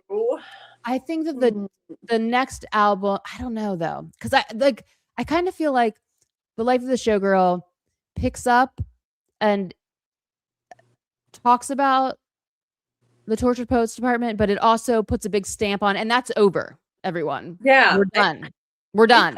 It does feel that way. It does feel like Showgirl is like a bookend. Bookend. Like, I'm going to bring in a little bit of it, but let me just let you know that I'm fully finished with this. Mm-hmm. We could be very wrong. We could totally be our words in a year or two when TS13 comes out. I'm more interested in the 1975's next album. When does that come out? Does it have a release date yet? I don't know. I probably do know it in my head somewhere, but I don't know it I don't know it by heart. But it is a double album. I guarantee you that everything's going to be black and white, and I promise you that it's going to be it's going to be a conversation. It's going to be a conversation with Torture Post Department, and I guess on Sunday we'll go deeper into all that, and like really how I mean, like, I truly believe that Torture Poets was supposed to be a completely different everything. Like, I'll just say it out loud just to give you guys a little sample, but like, I think that the Torture Poets Department was originally supposed to be their hard launch, like and I mean her and Maddie. Like, we are the Tortured Poets Department, and this is our love album. And then things went horribly wrong, and she had to add a bunch, change kind of the messaging of it, and that we got this. But and for that reason, I think there is crossover in the shade, there's crossover, but it's more of like let me show you the stark contrasting difference between everyone before Travis and Travis. And let me just also highlight how shady this whole group of people that associates themselves with Maddie is. And let me just also throw down that, like, out of all you all, I'm the only legend around. So boom, like, it's, you know what I mean? So I don't know if there would be I don't know if the third album would need to go back and like, because I mean, correct me if I'm wrong, but like, when you think of trilogy, you kind of also think like the third one also references the first one, right? Right. Like, it has like a through line. It's a through line. Yeah. It's a full story. When it's a full story. Yeah. So I kind of feel like The Life of the Showgirl cuts off the torture. But you could say, now hold on, you could make the argument that the Tortured Poets Department is actually two separate albums. True. The Tortured Poets Department, the anthology, and then Life of a Showgirl. And that is a trilogy that I can wholeheartedly get on board with being a full story. What do you think? Me? Yeah. I Yes and no. I mean, I think it can be very easy to sort of look at something and then when you look at something with an idea and then you sort of go backwards in time, you can find the pieces and put them together. I don't. All of Taylor's albums pick up where the other one left off. All of them, yeah. And as we've said before, it's like reading a series of books, a new book in a series, and so I don't feel like these ones are that much separate from the other ones. Like, I feel like you could also look at it and you could say Midnights and Tortured, like, because there's so much Maddie in in Midnights, Folklore, in Evermore, in Midnights, and you could say all of those like sort of tell a full. It's where do you start and where do you end to say this is the full story? I don't know. I will say this: we can even look back at Reputation and find stuff about Maddie. It's absolutely. Well, and like I mean, Midnights quite literally ends where Tortured Poets Department picks up. Absolutely. Like, you know, I mean, they're coming to take me away. I was supposed to be sent away, but they forgot to come and get all of the things. I think, like, I personally think that Clara Bow was supposed to be the last song originally on Tortured Poets Department in the original format in my head, where it's like, the future's bright, dazzling, and then it goes right into Life of a Showgirl. Yeah, makes a lot of sense. But then the breakup happened, and so she's like, "Oh shit!" So now I've got to redo this. However, the difference, the stark difference from Showgirls of any of the other 11 albums, there is one giant stark difference, and it is truly how Taylor views herself and how she talks about herself on this album. She realizes that she has reached the height. She is the legend. She's come to terms with it, and she understands that she has built a legacy that they cannot undo. But she's not saying it in this like, I hope this is true kind of essence that she was sort of grappling with in Tortured Poets Department. She's saying it like, I'm immortal now. You can't kill me if you try. Golden goddess. Yeah, she is a mythological creature. Absolutely, she's all of that. Seems to flow so easily from all these ideas. Yeah, and she is, and that is the major difference. Her confidence level, and her not even confidence, but like her security in her status, what she's achieved. She finally has the realization that she's really done it. There is no question. And she's sitting like very strong in that. And she did not have that at the 11 previous albums. She really didn't. There was a lot of question asking. This Showgirls, no questions. We're not asking any questions. You know, we're giving statements in Showgirls, in my opinion. But please feel free to what did you think of the gold dress? She looked gorgeous. Yes, absolutely. It looked gorgeous. It was a big Easter egg, is what I think. Totally a big Easter egg. Absolutely. And is it a coincidence that Stevie Nicks was there next to her? I mean, I think that's also like very interesting. Stevie Nicks, who wrote one of the, well, she's first of all mentioned in Clara Bow. She wrote the, well, she wrote the poem in the beginning of Tortured Poets Department. Yeah, what? But that was like a paparazzi picture. That wasn't like a planned photo. I know, but and it wasn't her. I mean, Esty's wedding. So I don't know. You know, when you go outside, there's gonna be paparazzi, and she's like, "I'm gonna walk with Stevie Nicks." She could walk with anybody outside that door. I'm just saying, it's interesting. It's interesting to me. True. There's a lot of Stevie Nicksy stuff all through, through the whole thing. It's just interesting. It's just something, again, we have to make a note of because it's interesting. We make a note. I would be okay if she waits for TS 13 and you're those out. Tours those albums the live albums. Yeah, she probably will. I think she will. I think she's gonna wait. I don't think she's going on tour this year or next year. I don't. I personally don't. I think she's taking a major, like she's taking time off. I think that first of all, she also has to plan like what she wants the new tour to even look like, say like, I don't know. I think she's just taking some time off. Sure. But I could be wrong, of course. I thought all the talk about bread was an Easter egg, that she was pregnant, like I think that's what we say, bun in the oven. Butt in the oven. There would be a butt as well. Yeah, butt in the oven type of thing. But I guess I was wrong. Butt and feet and hands and a head and legs and the liver. And okay, so hold on. So let's just think about this for a second. Baking. Okay, so when was that? When was that podcast? In July? No, August. When they did the podcast? Yeah, August 12th is when she announced it. August, September. Oh yeah, August, October, November, December. I mean, she would be showing by now. But have we really seen her? I mean, we saw her at Estee's wedding. Yeah, but like in that big dress. I mean, it's not that big. Well, I'm gonna pull up the picture. Oh wait, hold on. No, Holly. No, we did all the interviews with. What am I talking about? All the late night shows. She wore that dress on Stephen Colbert. Right? Yeah. No. Yeah. Like, even that is not. I know her hands are in front of, but I mean, she would be showing way more than that if she was. Okay, we're not getting on this. I feel like this is wild. Because she wouldn't even be. She would not be. She would at least be 3 months before she would, if she was going to Easter egg it or anything, because before 3 months you don't tell people. She's not going to Easter egg. She said, "I'm never Easter egging anything." Right, exactly. I don't think she would Easter egg it. But even if we wanted to just theorize that, so that would be August, September, October, November, December. She would be giving birth this month.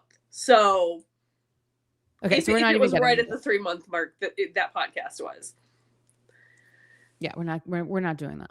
Mm-mm. We're not getting there. Okay. I wonder if she'd ever do a residency if she does have I would love that. I think her in a very cool residency, just beautiful residency would be amazing. Mm-hmm. I like sort of like I kind of want her to build her like a Dollywood version, but like Taylor wood, like just Taylorland or something. Mm-hmm. And build her own building that would be like the perfect place for a residency. You know what I mean? Mm-hmm. She's not gonna do that, but that's what I want. That's what I want. Adele was at the observatory. Thank you. I could not pull the name of it. Thank you. Mm-hmm. Very awesome. Mm-hmm. Okay. Travis will be a super dad, everybody. Yeah. Travis will be. And we've seen him with his nieces. Hello, LP. Which one of us missed and which one of us misses? Well, right. Yeah. Well, we're both amazing divas, so it doesn't matter. I mean, that's true. The speculation for the 19th, Dogs is the 10th anniversary of I Like It When You Sleep, which is February 26th. Okay, perfect. And Elizabeth Taylor's birthday is February 27th. Yeah. And that theory is feeling a little bit more on the nose. And is dogs is an acronym, correct? Isn't it like DOGS capital, but we just don't know what it stands for, even, or am I wrong? But also the black dog and mm-hmm. And he's a dog. And he is a dog, yeah.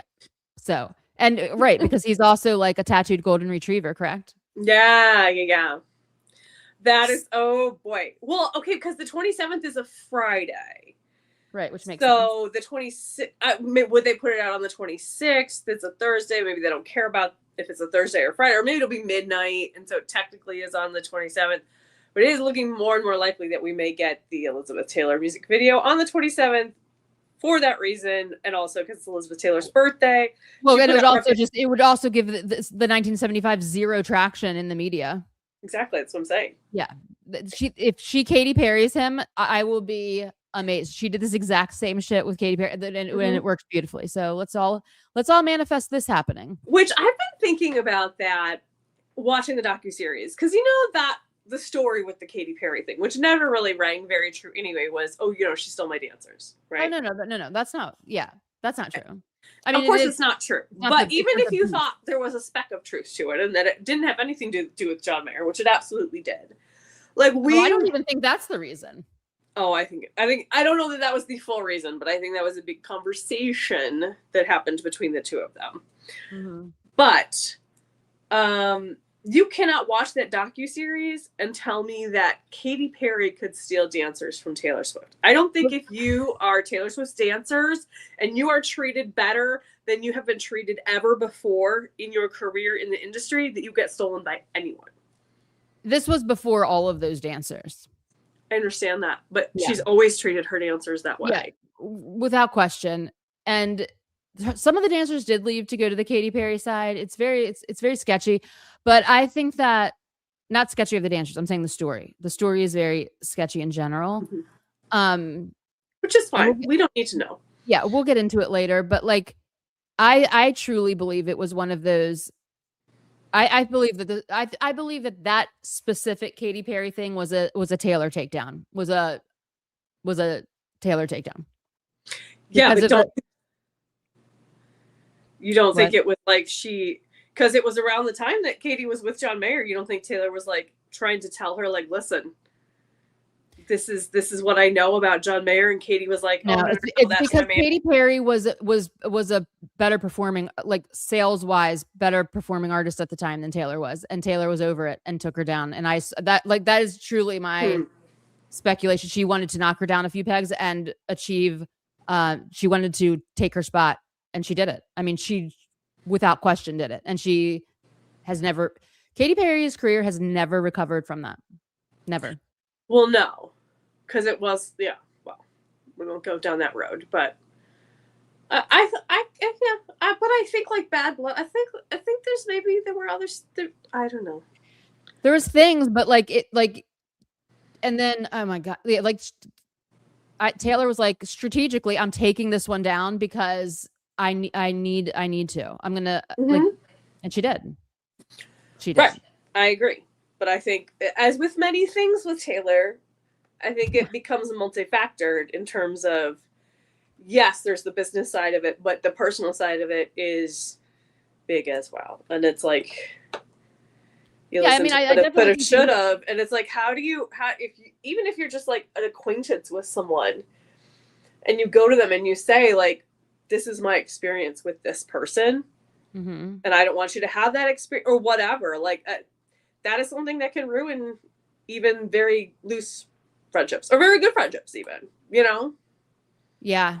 I think that, Taylor was like, your teenage dream is selling too good. I befriended you, but you're outshining me. And I need to, I need the spot. I need the spot. It is because Katy was selling more and Taylor was like, watch this kid. Yeah. Like it was because the story didn't, like, she took my backup dancers. So the story never made any sense at all. It made no sense.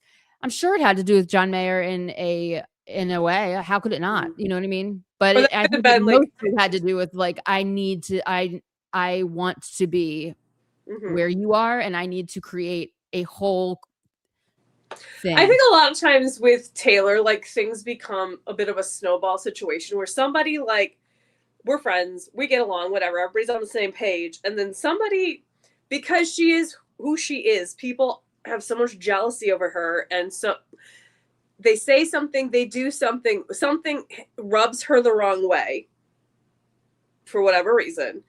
And then it's like, she can't forget that. Whatever. And it just, the ball rolls down the hill. And we're like, yeah, Katy Perry was really big. But if Katy Perry, like, maybe they would have stayed friends or whatever if that little pinprick hadn't happened, or who knows? I don't know. But Taylor's also diabolical when she wants to be. Like, we have to love this. Yeah, this character trait of hers is that she's like, actually, no, I'm going to do this. I mean, releasing her album releasing all of her streaming music that she had taken off of all the streaming platforms for years because of like artists getting paid, and then putting them back on the second Katy's album came out. Like, literally no one was talking about Katy Perry's album, and that is 100% on purpose. That is on purpose. And if she does something the exact day that the 1975 is doing that, it's 100% on purpose. As she should. As she should. Holly, did you know that there is a Taylor Swift themed bookstore? Ooh. Ah. It looks really cute. He posted some I pictures on Instagram. will go. It's I called will go. Sweeter Than Fiction, I think it's called. Oh, cute. Very, right? Isn't that a cute name? Yes. After the Taylor Swift song, right? Yeah. Yeah, that's so cute. I love that. I wish I could just go to like all the Taylor Swift stores and all the museums that have little things. And I wish, again, where is my private jet? Where is my Eras Tour museum? Yes. Either a museum or, again, I think I mentioned this before, like the Hamilton Experience thing that traveled. It only went to a couple different cities, but oh my God, it was amazing. A traveling Eras experience where it's like the props and experience yourself on the stage, and it's you hear sound, you get to see the costumes, you get to like, because the Hamilton one, it was like all senses. We spent at least 3 hours there. We could have spent all day. So much information. It had like little factoids everywhere you looked. It had, like historical facts. It had facts from the musical. It had sound. It had, Lin-Manuel like making presentations. It was so much information. Yeah, I love all the information. So I need this. Yes, and like we could do that with Eras Tour. So absolutely. Easily. All these details that people are like, oh, but I wanted to know this and this and this from the docuseries people are whining about. But the general whiner about, right, but you can understand how it went a different direction, right? Yes, and that the general population was probably not going to want to know all the specific of the stage like we do, you know? Right. Yes. Right. Even though I feel like we've gotten a few little answers about that, or some. Oh, and I asked my brother all the questions, and he gave me all the answers, and I'll tell you all on Sunday. Oh, and making us wait. Yeah. Okay. Right. Girl. The Tay voodoo is real. Yes, it is. It's a very strong force of nature. Looking back, I guess it was kismet. Yeah, looking back, I guess it was kismet. You see how it all comes back to that invisible show. I know. I will never get over the fact that like the song she wrote, Invisible Strings, song that she wrote about Joe, is like the weakest invisible strings known to man, and like trying so hard to make this concept work for them, and then she turns around and meets Travis, and they have like 15,000 actual legitimate invisible strings. I will never get over it. It blows my mind. I love it. It does blow my mind. It blows my mind too, but it is Invisible String is like one of the best songs she's ever written. It's a great song. I'm not disparaging the song. I'm just saying, like, yes, I know. They're kind of weak. They're like, it's like the grass was green. Yeah, and you wore a teal shirt. There's no teal grass. So, but like, you know what I'm saying? Like, you sat on some green grass. That is very remarkable. My favorite one from that song is that a waitress said I looked like an American singer. It's like, but that's not an invisible string because that is you, and you are an American singer. Exactly. And you are sitting there. So I don't understand. Like you heard my exceptionally popular song when you got into the car. What's you all heard that song, Taylor. Well, but then they went to her favorite restaurant, so that's cool. Okay, so I'm sure Joe heard Bad Blood and was like, we turned it off. Yeah, I didn't want to hear Bob. Yeah, American pop sophistication for this. Can we put on some classical music? Nothing that there's anything against classical music, but you know what nothing. Love classical music, but we're just Joeifying the whole situation. Like change the channel. Anyway, okay, so hold on. Let's see. Taylor's a Cancer rising. Cancers never forget. No, they never forget. They never forget. Sorry, Cancer moon. Are you doing birth charts? I'm curious because I swear to God, you and Darren were like separated at birth. Seriously, because like, and also let me tell you that my birth chart, my astrology chart is so insane. It's literally the craziest shit I've ever seen. Like, I have friends that are like really into it, and I'm like, oh, I'll give you my information, and they're like, oh, wow, this is really weird. Like, I have so. It doesn't surprise me in the least. No, it doesn't surprise me either. I'm like, yeah, I am probably an alien, but like I have so much stuff in Aquarius, like unheard of. Like, well, you're right on the cusp, right? Because no, I'm dead in the middle. Oh, Aquarians go to the middle. I know very, very little about. Oh my God, and I am like a massive Aquarian, but my star chart is so nutty. It's like most people's are like kind of like all scattered around the, the 12 signs. Mine are like all on one side, and it's, oh my gosh, it's just wild. It's just wild. It's just wild. Nashville's a great place to visit. I know. We know. We've been trying to plan a trip to Nashville, the two of us, for like over a year now, and it hasn't happened yet. But we will. We will. In my notes app, I have like 3,000 like Nashville things to do. We are totally doing it. And we are doing it. I'm going to try to get to Disney World to see the outfits. I almost forgot about that. Yeah, it's because it's I sent you the date that it's supposed to close, end of the month. Yeah, I need to get my butt on the road to do that. I've never been to PA. I need to, yes, absolutely. Absolutely. Swifty parasocial trip. Absolutely. Highly recommend. Nashville is super fun and great. Absolutely. Nashville is. We've got plans. We just have to go there. It's literally the indie record that's much better than hers. I know. It always comes back to the first word, but I know. I agree. Also, did you go, LP, did you go to the cemetery that I told you to go to in Savannah? Because you would love it. A little midnight in the Garden of Good and Evil trip. I love Savannah. He was in Savannah. I love it. Obsessed. Okay. I'm getting my birth heart tattooed on my shin. Whoa. Wow. Okay. I'm going to send you my birth chart. I'm like literally going to send you my birth chart. I'm going to send you, because you'll see. It's wild. Because I feel like you can read a birth chart. Okay. Mine's wild in the Aquarian world. So I'll DM you it. So. I did, and it was gorgeous. Oh, I bet it was. I've heard about it. It's so incredible. It's one of the coolest places I've ever been. I loved it. It's so Anne Ricey in a way. Like it's so like mystical and like alluring, and I'm obsessed. I should have taken more photos, but I'll probably post them on Insta at the end. Nice. Very cool. All right. So anybody want to have anyone have any thoughts? I just kicked this out. Will you take over, Taylor? I I have a cord that I am going to be command gluing to. But then what will we do when you don't kick it out anymore? It will be the same. Well, I would like to congratulate you, Holly, because I am very positive you beat me on the bingo card bingo, because I got like almost none. I got 2. Not 2 total. You mean you got 2 more in the last 2 episodes? No, I got 2 bingos. Oh, you got 2 bingos. I did not even get a bingo. Not even. Like, look how pathetic this is. And like I did pink. Hold on, let me find. First, like I didn't even get any for the last 2 episodes. That's how bad mine was. Hold on. I didn't put big giant things, but I got this one. Wait on. I got this one across. Aw, good one. Then I got this diagonal.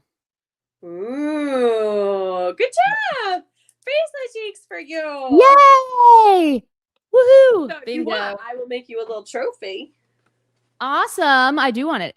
And I would have had 3 bingos if they mentioned her wearing that harness after she slipped off the cabin. I was so pissed.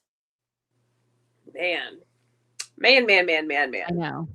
So that's okay.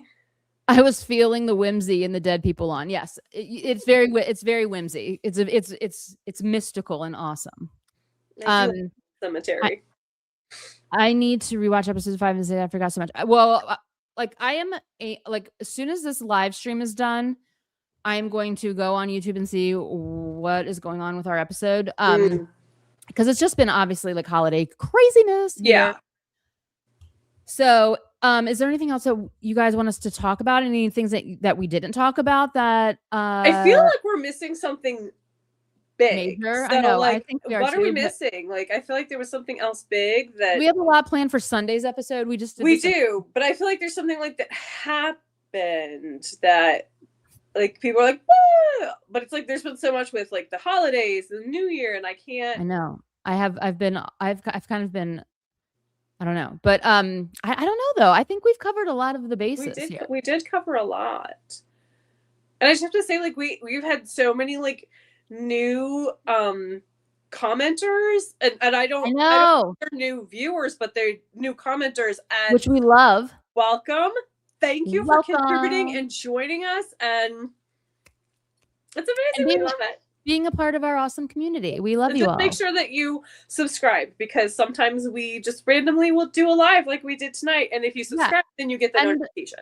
And so the algorithm picks us up more, and join Sparks Fly, because it's this greatest community for Swifties. It's an app downloaded on your phone. Hold on. So what is the debut? Oh, okay, that's a good one. Like, pretty huge. And like, we were clowning obviously for rep and debut. That did not happen. And I would like to say, although I have not checked, I think I didn't check today, and I don't think I checked yesterday, still no new lyrics on Spotify for Reputation songs. That's so weird. I'm very upset about it, because I would like to listen to those songs. But hold on, does Spotify, because I like listen to Apple Music mostly. Do they have Dolby Atmos? I don't think so. I don't know. I don't think so. It's just a Dolby Atmos thing. Like, it's totally weird to me. It's totally weird to me, and it's 100% something. We don't know what yet, but it's something. It's something. It's that, and like something is still happening. Something's still happening. And the twos. And the twos. The twos. The absolute crazy amount of twos.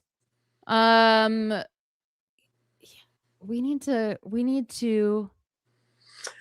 Dana says she found us talking about a deep dive on Jack Antonoff.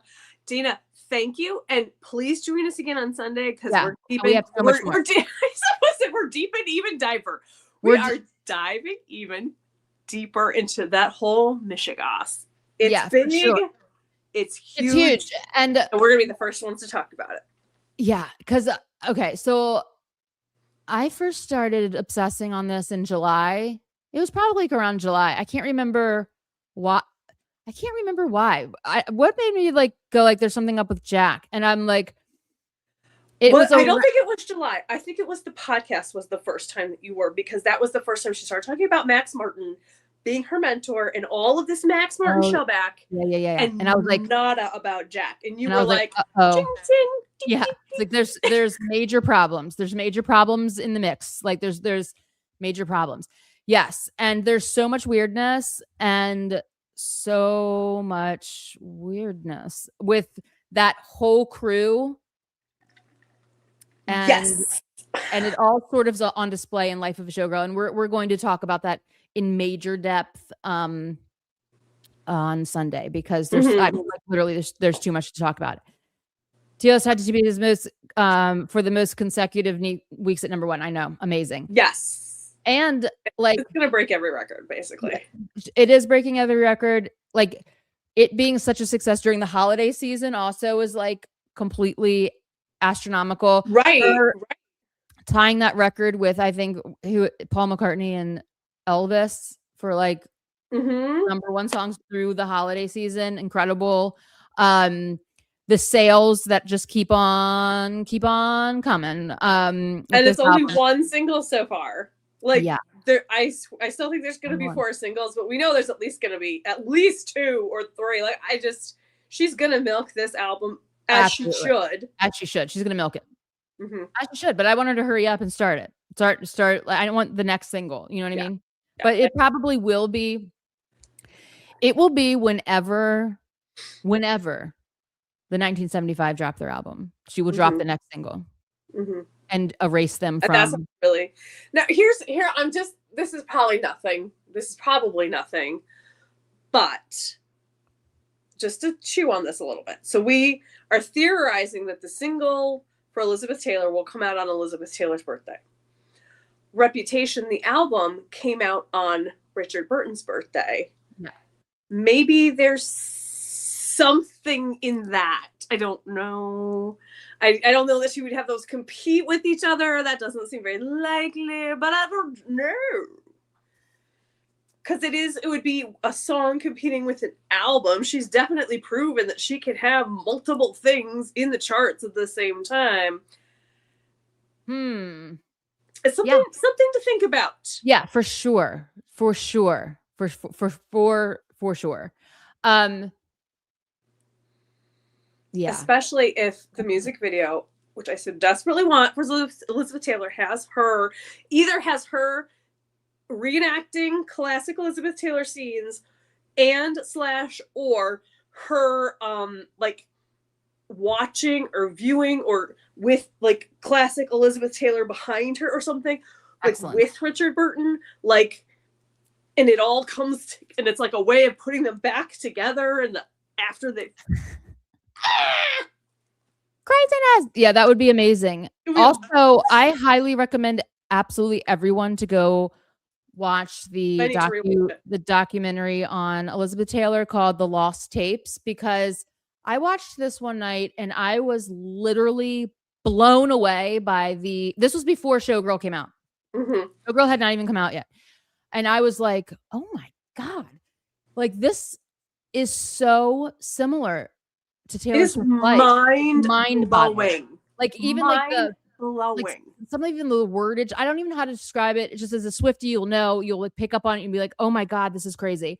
Just the scrutiny, just all of it. The way she describes some of her husbands, even you're just like, oh well, that's Travis, that's Maddie, that's oh my God, it's so insane. It's so crazy. It's so crazy how the public viewed her, like all of these things. That I texted Taylor and I was like, Taylor, you have to watch this. Like you literally have to drop everything you're doing and watch this. I dropped everything now. Yeah, I met her in the pouring rain. Yeah, I was like, please watch this immediately, because I mean, am I insane, or is this like Taylor Swift's like life basically? And it's so similar. And then Showgirls came out and there was a song called Elizabeth Taylor on it, dying. I like unbelievable. And the song captures so many of the crazy things said in this documentary. You all, it's so nuts. It's so crazy. Please go watch it. Again, it's called The Lost Tapes. It's gonna make you appreciate the song even more. Taylor, The Lost Tapes. Although we will eventually do a breakdown on Elizabeth Taylor. Yeah, like you would not believe all the like episodes and things that we have in the hopper. We have to do them. We just need to have, it just needs to not be Christmas. Yeah. It needs to not be the season. We need time-curious time. Or we just need to be independently wealthy so that we have all the time in the world to do these things. Neither of these things are going to happen, but 12 weeks. Oh yeah. That it being number one. Yes. It's stunning. And well, that's poetic. 12 weeks. Yeah, it'll be more, but just, we'll take a moment to celebrate the 12. I wonder what happens if something happens on the 13th week. Maybe we all get sent a little thank you note. Do we get a new single? Yeah, that'll work too. Do we get an ornament that I'm like obsessing over? Right. Yeah. And also, how about this album already having over 3 billion streams? Amazing. Yeah. And no one likes it. Okay. Carry on with your delusional vibes. I just found you guys through your deep dive on track. Yay. And thank you for being here. Yes. Yes, thank you.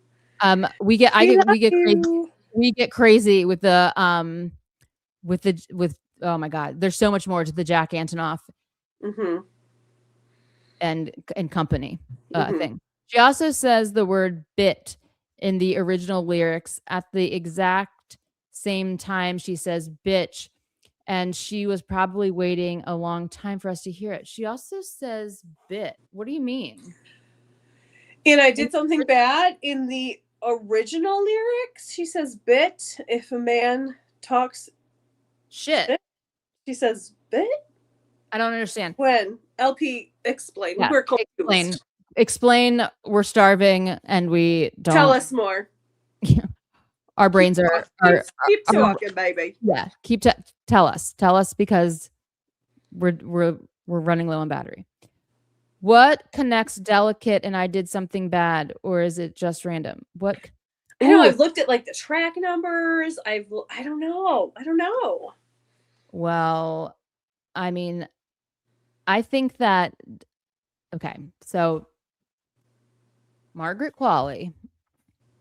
Oh boy, here we go. Yeah, sorry. This is for Delicate.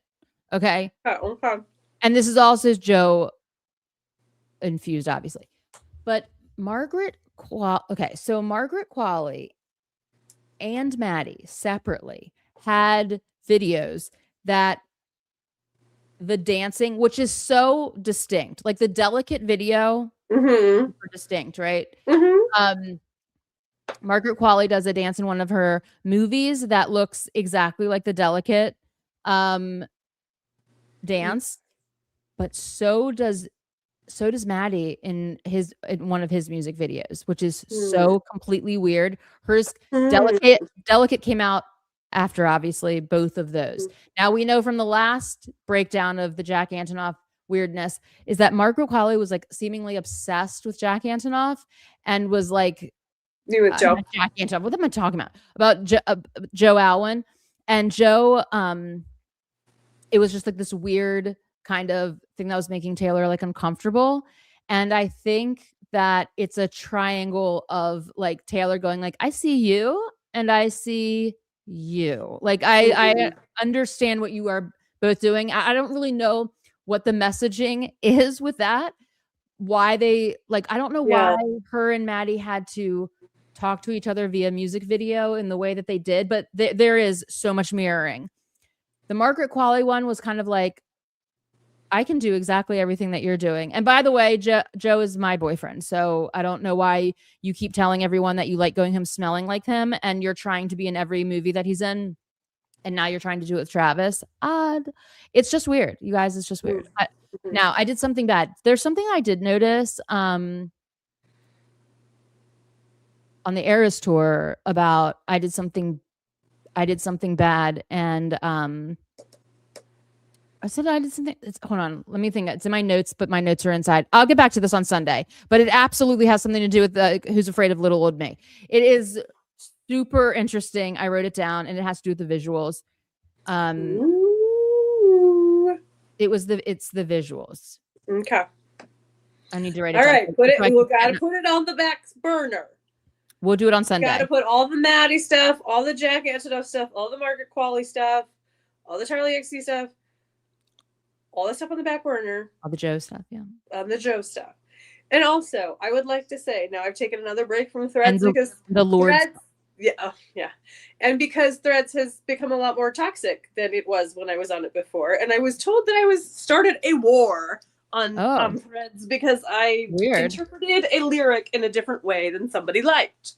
So I've taken a break from Threads.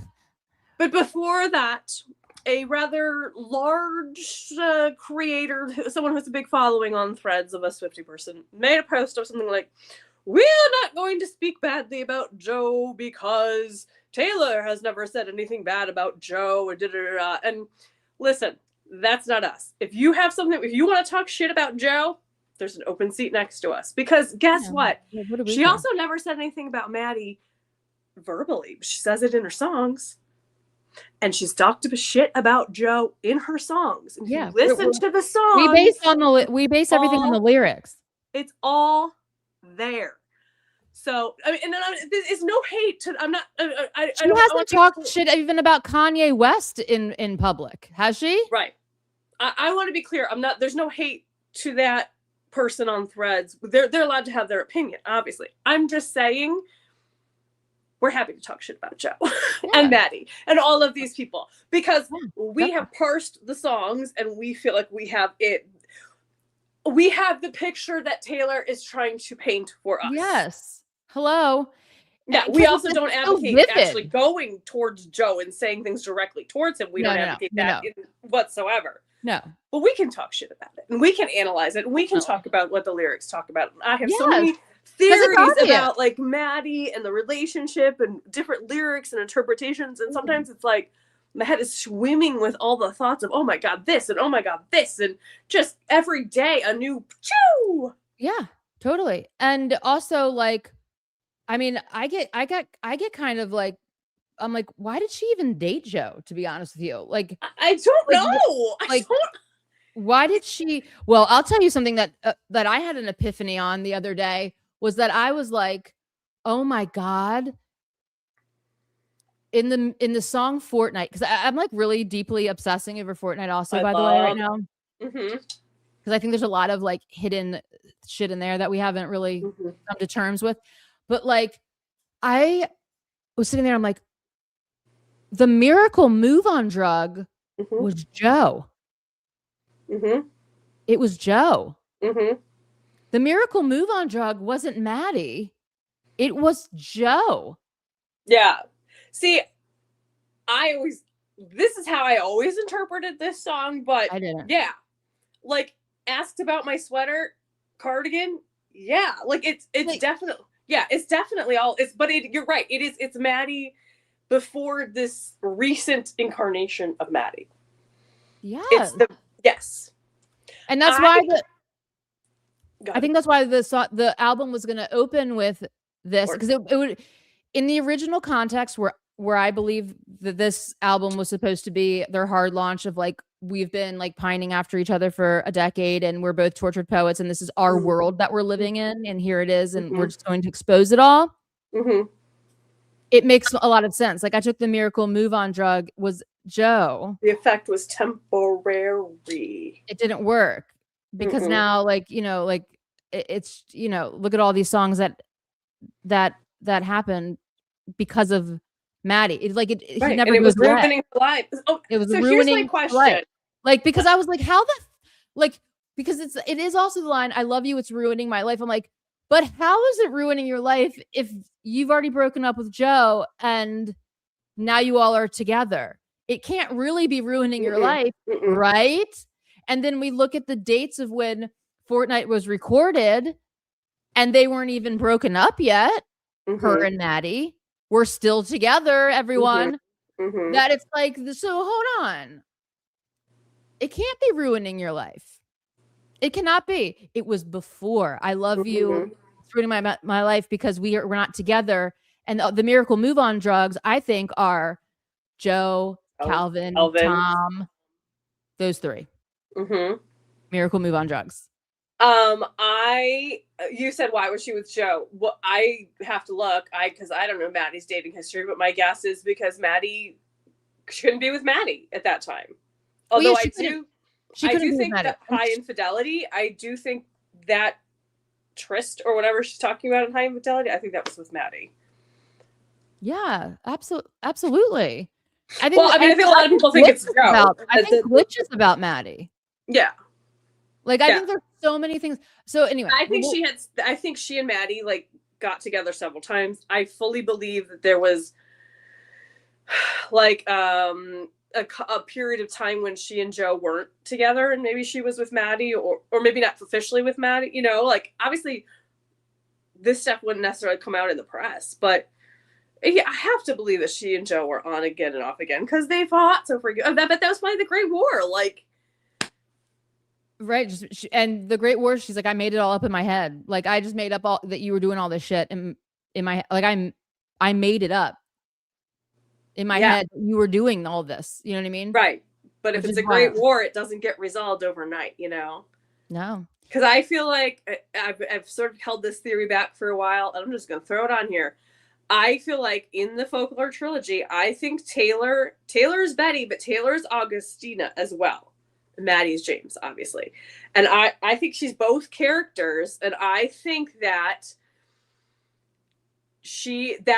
August, the character of Augustina or whatever you want to call her, is like maybe that a summer, a month, a 3-month period or whatever, when maybe she and Joe were broken up and she was with Maddie in some capacity. I'm not saying necessarily they were like sleeping together or whatever, but I think that's what that song is about. And then she goes back to Joe, he goes back to whoever or whatever. Like that fits with the storyline of August.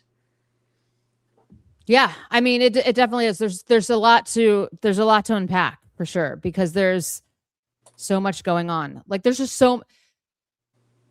there's a lot. See, the real epiphany of the whole thing was how involved mentally she was, like how much real estate space this person took up in her head is really is the shocker of the whole thing. It's like the shocker of the whole thing is like, oh, this person was really like taking up a lot of your mental space and also like fueling you creatively. Vice versa, though. They were both. Oh, for sure. This was not one-sided. It was not one-sided at all. But it was like the idea was better than the real thing. Like the idea was great and blissful, and like these tortured poets together. The reality was that he couldn't handle it, but like okay, I'm changing the subject harshly. She also needed Joe at that exact time place, because she needed somebody who wanted to be sort of a recluse at that time period in her life and not have any drama. Like she needed to disappear. So it was kind of like, yeah, it was like a sort of like a life raft situation. Like, you know what I mean? Like, yeah, I said this before, that he was there for her at its like at the, you know, Snake Gate and her mom's cancer. Like he definitely did do, like, we don't like him, but he filled a role. I'm indifferent to like Joe. I don't have any feelings towards. Like that's like the crazy thing. It's like I have yeah, exactly. Where is this man? Where are my feelings? I don't know. Again, like, if he were to break into my house and steal like my jewelry or something, I would not be able to identify him. In a police station, I would be like, I don't know, like that guy is so unremarkable to me. I don't know. There's nothing. I have nothing. I have no feelings. Like I don't even have like, I don't like dislike him. I don't like, I just have a nothing feeling, which is really weird. Because yes, to be clear, as a person, fine, I'm sure, whatever. Even in a relationship with Taylor Swift, dislike. Don't like. I don't like the vibes. I don't like it. Yeah, I don't know. Like I'm just like, ugh. Like I don't know. I just have Darren, what? Nothingness. Maddie is Betty and Augustine is Joe? Oh, and that's an interesting. But which would make sense of why I don't like the song Betty at all. but she wasn't back. I'm not going to judge. I'm going to go listen again with that. I need to go. I need to think about that. I don't like sir. Can I do it without having to listen to Betty? I can't believe we don't like that song, but it's okay. It's okay. She raised a beautiful, healthy cow, and it's her God-given right to milk it. And milk it! I love it. I love that. Absolutely. The holiest of all cows, right? I love it. Someone said Elizabeth Taylor marrying Richard Burton is like Selena Gomez marrying Daniel Day-Lewis. Oh my God. I don't know if that sounds disparaging. Is that disparaging? I don't know. And I don't know who it disparages more. I genuinely don't know. Well, here's the thing that like I think is often like not analogy. The analogy is wild, but like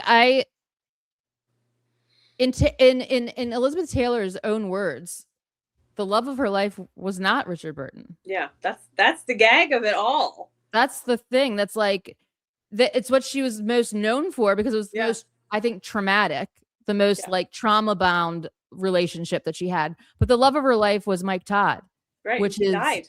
Yeah, he died tragically. That's the thing. Like she spent her entire life trying to find a replacement. You know what I mean? That was her Travis. Like she literally describes him very similarly to how Taylor described Travis, without question. And unfortunately, he died in a car accident. And then it was like plane crash. He had to find someone else, and she found she found somebody that was like 7 husbands later. She found Richard Burton again, right?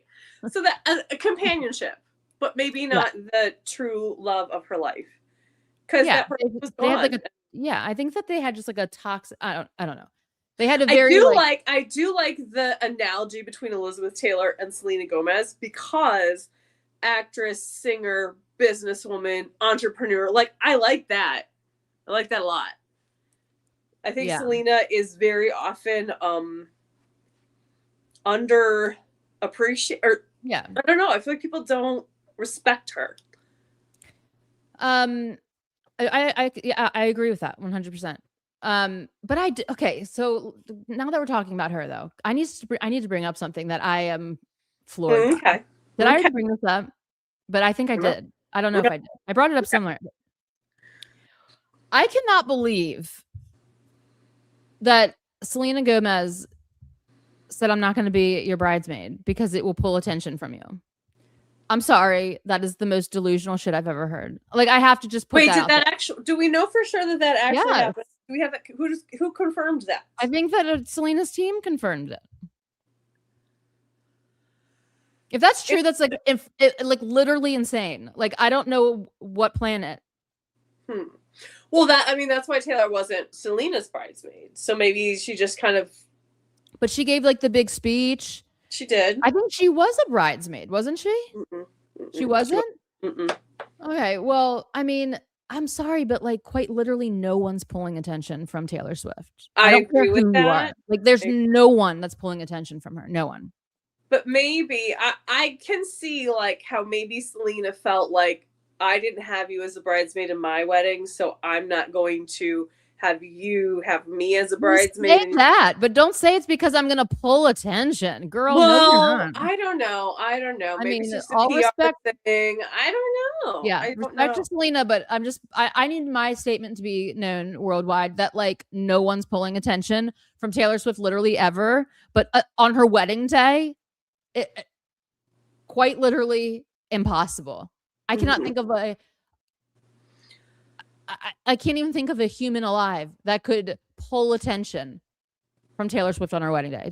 I can't. Well, I mean, within the actual confines of a wedding, the ceremony and the reception, even Selena saying that, or Taylor's, whoever saying that about Selena's wedding, like all the people who are at your wedding should be focused obviously on the bride and groom, and that should be the focus. Now I understand like paparazzi outside and all that kind of stuff, and everyone but like if Taylor's at the wedding, she's at the wedding. It doesn't matter what role she's playing. So in that sense, I kind of don't understand that line of thinking either. Like, I don't know if somebody wants you to stand up for them, but I don't know. I don't live that life, right? I don't know what it's like to be a celebrity and have to manage all that stuff. So well, I will tell you officially that like it's not even gonna matter who's in this audience. Like, no one, like, honestly, like Travis himself is gonna have to fight for attention on this day. Okay, like, I'm just telling you. I think Travis is pretty good at fighting for attention. But he's still gonna have to fight for it. Like a party on a dance floor. Travis is going to have to fight for attention on his own wedding day. I want to see Taylor and Travis cutting it up on the dance floor so bad. And I don't mean like first dance, romantic dance. I mean like party dance. Like, yeah, it's gonna be great. But yeah, we're not gonna see that though. We're not gonna see that. It would be great to see it. Love it. Visually in my head. Great. Yeah. But there's not a soul in this who's been invited to this thing. I mean, when the groom himself is like going to be like, it's what I'm saying. It's like, it's not an equal event. Okay. It's just not interest wise, period. So anyone saying, I'm not going to be in your wedding party because I'm going to pull attention from you, Taylor Swift, bride on your wedding day, is, I'm sorry, one of the most delusional things I have ever heard anyone say. And so I hope she didn't say it because it's like wildly not accurate. What's interesting to me, and I was thinking about this the other day, is like for a period there, we were hearing like, oh, Taylor asked this person to be her bridesmaid and this person to be, like, we heard about like 3 or 4 different people, and then we didn't hear any more. And I don't know if that means she's not going to have any more bridesmaids, or if that means it's people that are not famous people that are like Abigail or something, or we just stopped hearing. I don't know. And maybe we won't know. I don't know. I mean, I don't know. And I don't even remember who those people are, to be quite honest. Isn't Gigi the Hadid, whichever Hadid it is, I believe, yes. She said yes. And maybe Esty? I don't know. Would she only ask one name? I don't know. But like, no, because I'm gonna pull attention. Oh, Lord have mercy. No, it's not happening. I don't regret it one bit because he had it coming. This is probably from a conversation. Oh, instead of bitch, bit. Oh. But that, I don't regret it one bit because yeah, I can see that. He calls me a bitch, then yeah. Okay, I see where you're going with this. I do see where you're going with this. Yeah. Okay. Yeah. I think Maddie was like a homewrecker between Jack and Tay. Okay, so this goes into my deep. Okay. All right, LP, what have you done? Yeah. I have a thing that like a part of like all of this weird shit with Jack stems from him actually being really in love with Taylor Swift and her like friend zoning him immediately, and like there's like all this like kind of like weirdness, like sort of why he went out of his way to like throw shade at Joe all the time. So I can see that. I can see there's just a lot of dynamics going on. Joe is a wet blanket, totally. Except not now. Has anyone noticed this? How like out in the world he is, shaking hands and smiling and shit. Yeah, but like I don't know. I've whatever. Yeah, no idea. He could. I have no idea. People who think Joe did nothing wrong have low literacy comprehension. I fear. Yes, true. Because I mean, they're just not paying attention. Yeah. Well, yeah. Now, a girl in a healthy relationship wouldn't write a little ditty called "Tolerated." Well, exactly. I mean, I still think that song's about Calvin, but okay. Really? Yes, I've said it many times. I think that song is about Calvin. Oh, I guess I can't keep believing it. I just can't, well, I don't know. I think it is. I don't know, but maybe. I mean, God only knows. I think the Joe relationship was good for a short time, maybe even a.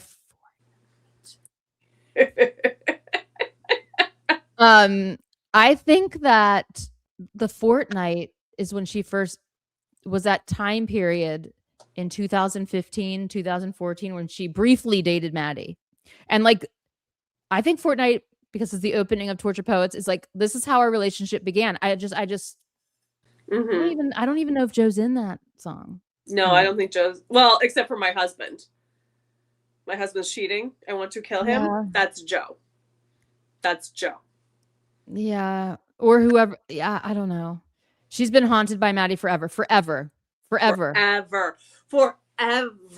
Like from day one. Every song I listen to these days, I'm like, oh, that's about Maddie.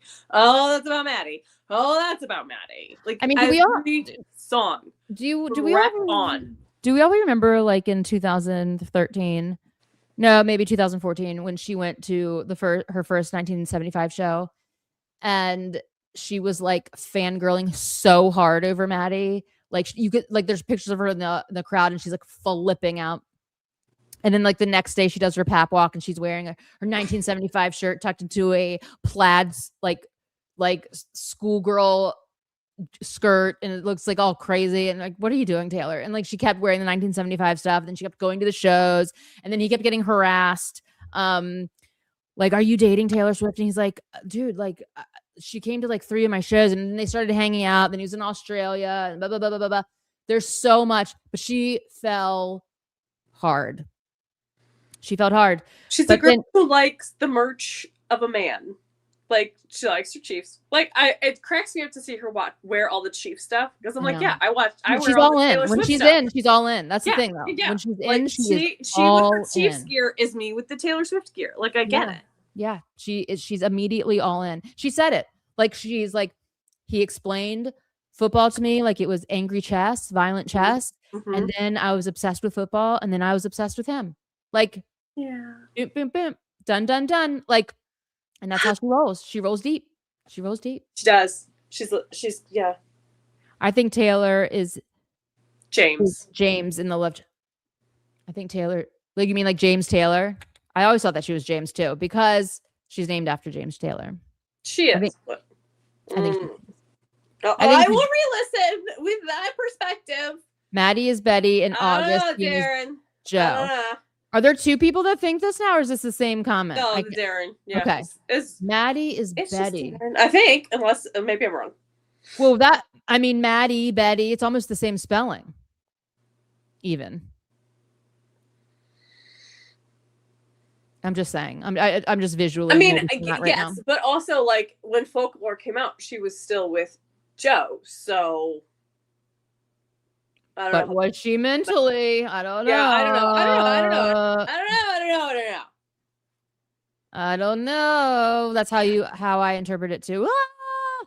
I 100% think that there will be a Taylina song. Oh my gosh, that would be so great on TS13. That would be great. I would love that. I would love that. That would be sweet. Taylor learned from the Kennedy wedding. Yes. Yes. Oh, Taylor. Taylor was the flower girl for Selena. At least that is what Taylor said. Okay, so there we go. Was a joke, though, right? That was. I mean, I don't know. Who God only knows. She gave a speech, though. She did give a speech, but she can give a speach without having an actual. In fact, a lot of times that's like if you don't have a technical role in the wedding, you'll have like a different kind of a role like that. Like, oh, okay. In a lesser wedding, like I have been I've poured punch before. I've given out programs and things like that because I wasn't in the bridal party, but my friend who was getting married still wanted me to have some sort of honorific type of role or whatever. So yeah, that's kind of what people will do. Like, you're my friend, you're not in the bridal party because like I have to do family or whatever, but I still want you to be a part of it in some way. Yeah, I understand that. But there's some of those pictures like of like Selena getting ready is like a very bridal party photo situation where Taylor was. I mean, she was in that session. You can see her. You know, I mean, I don't know. So like, but again, you can have anybody. You can have your friends and like. I know. I understand. So I don't know. I do know. I mean, especially if you're Selena Gomez, you can have. Travis will let Taylor shine. Yes, he knows the bride should be there. Absolutely, he will. Absolutely. My only point is a diamond's gotta shine. Yeah, my only point is like it's gonna be very hard to not have her be the number one focus. I mean, that's just period. So somebody's saying that they'll pull focus is like, to me, insane. So I hope she didn't really say that. There will be more paparazzi pictures of her dress trained than Travis. I would agree with this. Very possible. 100% very possible. I mean, I'm sorry, but she'll probably release dress pics and wedding pictures herself with Selena, in order to control the paparazzi somehow. Absolutely. Yep, absolutely agree with that. She's definitely going to have to be ahead of it. Definitely, without question. Interviewer, are you dating Taylor Swift, Maddie? Coughs and then drunk stumbles. No, I know. He actually said, I've just talked to her a couple of times and like, but how could anyone ever date her? Because like, all I ever get asked is about Taylor Swift now, and blah, blah, blah. He goes on and on and on, which is, I mean, it just shows you how for so long the massive focus has been on Taylor. Like literally, I mean, we're talking so many years ago. And it was like really every time Maddie was interviewed, it was like, so what about Taylor Swift? But he's like, I mean, I'm in Australia right now. How can I dating her? She's in America. I'm in Australia. Like, craziness. I don't know. So anyhow, okay. So have we missed anything? Have we not covered anything? Does anyone want to say anything that they're thinking, hoping, feeling, dreaming, wishing, noticing, theorizing? Right. While you're thinking of that and commenting, because I know sometimes there's a delay.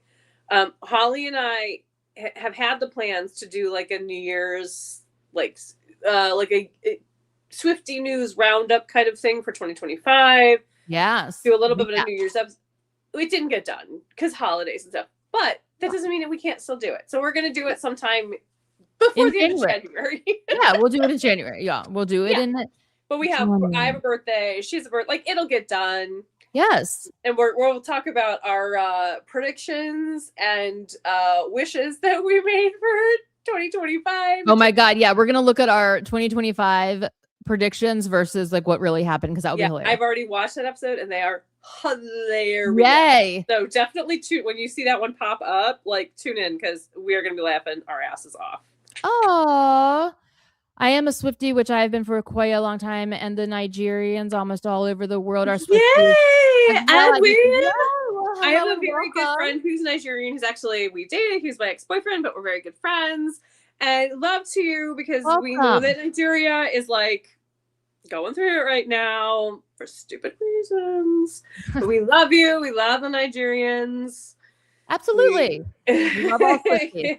We love all Swifties. Hi. Absolutely. I love the tree in the back. Oh, thank you. This is my showgirl. So pretty. Yay. I'll take a close-up of it later. But yes, it's my showgirls Swiftmas tree. Yay. Thank you so much, Eva Star. Everyone's got me wanting some jollof rice now because it's so good. I want some Nigerian food. Whoop, whoop, whoop, whoop. I'm debating if I should take down the Swiftmas tree or should I just leave it up year round and just like decorate it differently periodically. You definitely could do that. What do you all think? Because I'm like, I kind of love it and I love looking at it, but it will look weird in like May. I don't know. No, because you could change it up, or you could do like you could have like a rep section and a debut. Like you could do it. Who knows? You could do it lots of different ways. Oh, Edwin, you got a brand new CD, a Taylor Swift CD for your birthday. Wonderful. Which one did you get? What did you get? We must know. Made the mistake of looking up Joe on Insta. It was attacked by the Joe Widows. Oh my gosh, this is a new phenomenon you guys, that I didn't know was a thing until recently. I'm starting a petition to cancel the phrase Joe Widows. I don't know what this means because it doesn't make sense to me. Joe, what do you mean Joe Widows? I think it's they wanted Joe and Taylor together, and so no one's dead. They are mourning the death of the relationship, I think is what it is. But it's a weird turn of phrase. Certainly, I'm too literal for this this turn of phrase because like in no way does it make sense to me. Like Joe Widow. What are you talking? Everyone's alive and thriving from right. Joe's in movies. Thriving. Joe's in a bunch of movies. Taylor's, the queen of the world. So I don't know. I wish they would come up with a different word. Yeah, well. They're just Joe Stans, aren't they? Yeah, which is fine. Okay, fine. Be a Joe Stan, but a Joe Widow is so weird. Nice. What CD did you get? Okay. Oh, he got Life of a Showgirl. Yay! Nice. Leave it up till April, like the original lyrics to Lover. Oh, that's cute. I like that idea. I will do that. I'm going to do that. Okay. Problem solved. Problem solved. Life of a Showgirl. Love it. Oh, good. Yay. It's the best. I love this album so much. They were like, she's lost her best muse, and all the songs. Oh my God, it's funny. The irony, crazy. That's the thing, and that's this whole kerfluffle that happened on Threads is like people telling me I misinterpreted a song, which I am 100% positive I did not misinterpret, and it's like. Why would you start a fight over this? Because it's like no one knows for sure. Like, let's just but we can have like really good educated guesses, right? Exactly, right. But you can't really tell me I'm starting a war for like telling you my opinion and how my brain is processing this, right? And the person was like, "Well, the majority of us interpret it this way," and like, first of all, don't speak for the majority, but secondly.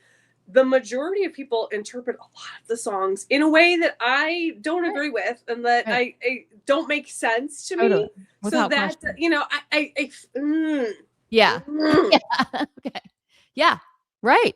And it's like, I don't want to tell somebody else how to interpret I was basically saying, let's not weaponize this line in a particular song. I'm not even going to say what it is because I don't want to start like a whole thing, right? Because obviously a thing was started and I don't want to start the thing again. I'm afraid I'm going to unleash a bombshell on Sunday. I mean, I might not even talk about this theory because I don't know, because I feel like our followers are like super chill and cool and like us talking about all this stuff. But here's an idea, Holly. Mine's not a theory though. It's an observation. Oh, you know what I mean?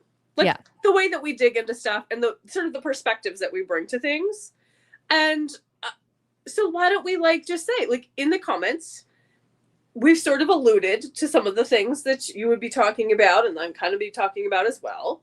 Please comment and let us know if you feel like this is a road that you want us to go a little further down. If it's something that piques your interest. It's all alleged. I have never alluded to this in the slightest. I'm just telling you what I'm thinking about right now. I've never alluded it in the slightest. I have kept this one to myself for I literally have never alluded to this one. Okay. Well, I'll run it by you. Okay. How about the other stuff then? The four bad apples. Let's call it the four bad apples. The bad apple club. The bad apple club. Okay. Like the Jack stuff, the Maddie stuff, bad apples, the Margaret Qualley stuff that we've sort of touched on, and we have more of that kind of stuff. So much more. There's so much more. All right. That at least we will go down. Yeah, we're going down that road. Mm-hmm. We're definitely going down that road. And there will be no temporary speed bumps. Wait, hold on. Yeah, absolutely.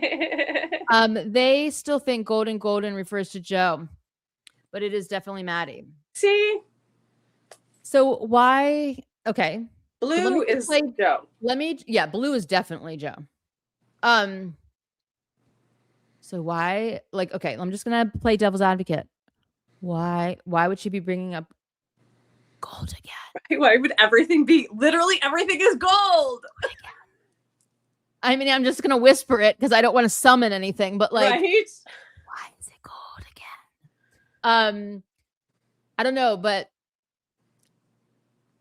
my prediction is that is that and this is gonna be Tay Voodoo and it's like finest caliber right here.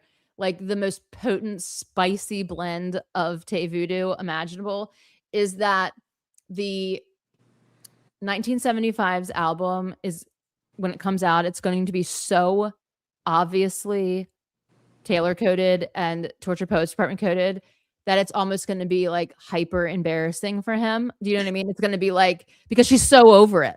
Mm-hmm. You know what I mean? It's going to be like so over it.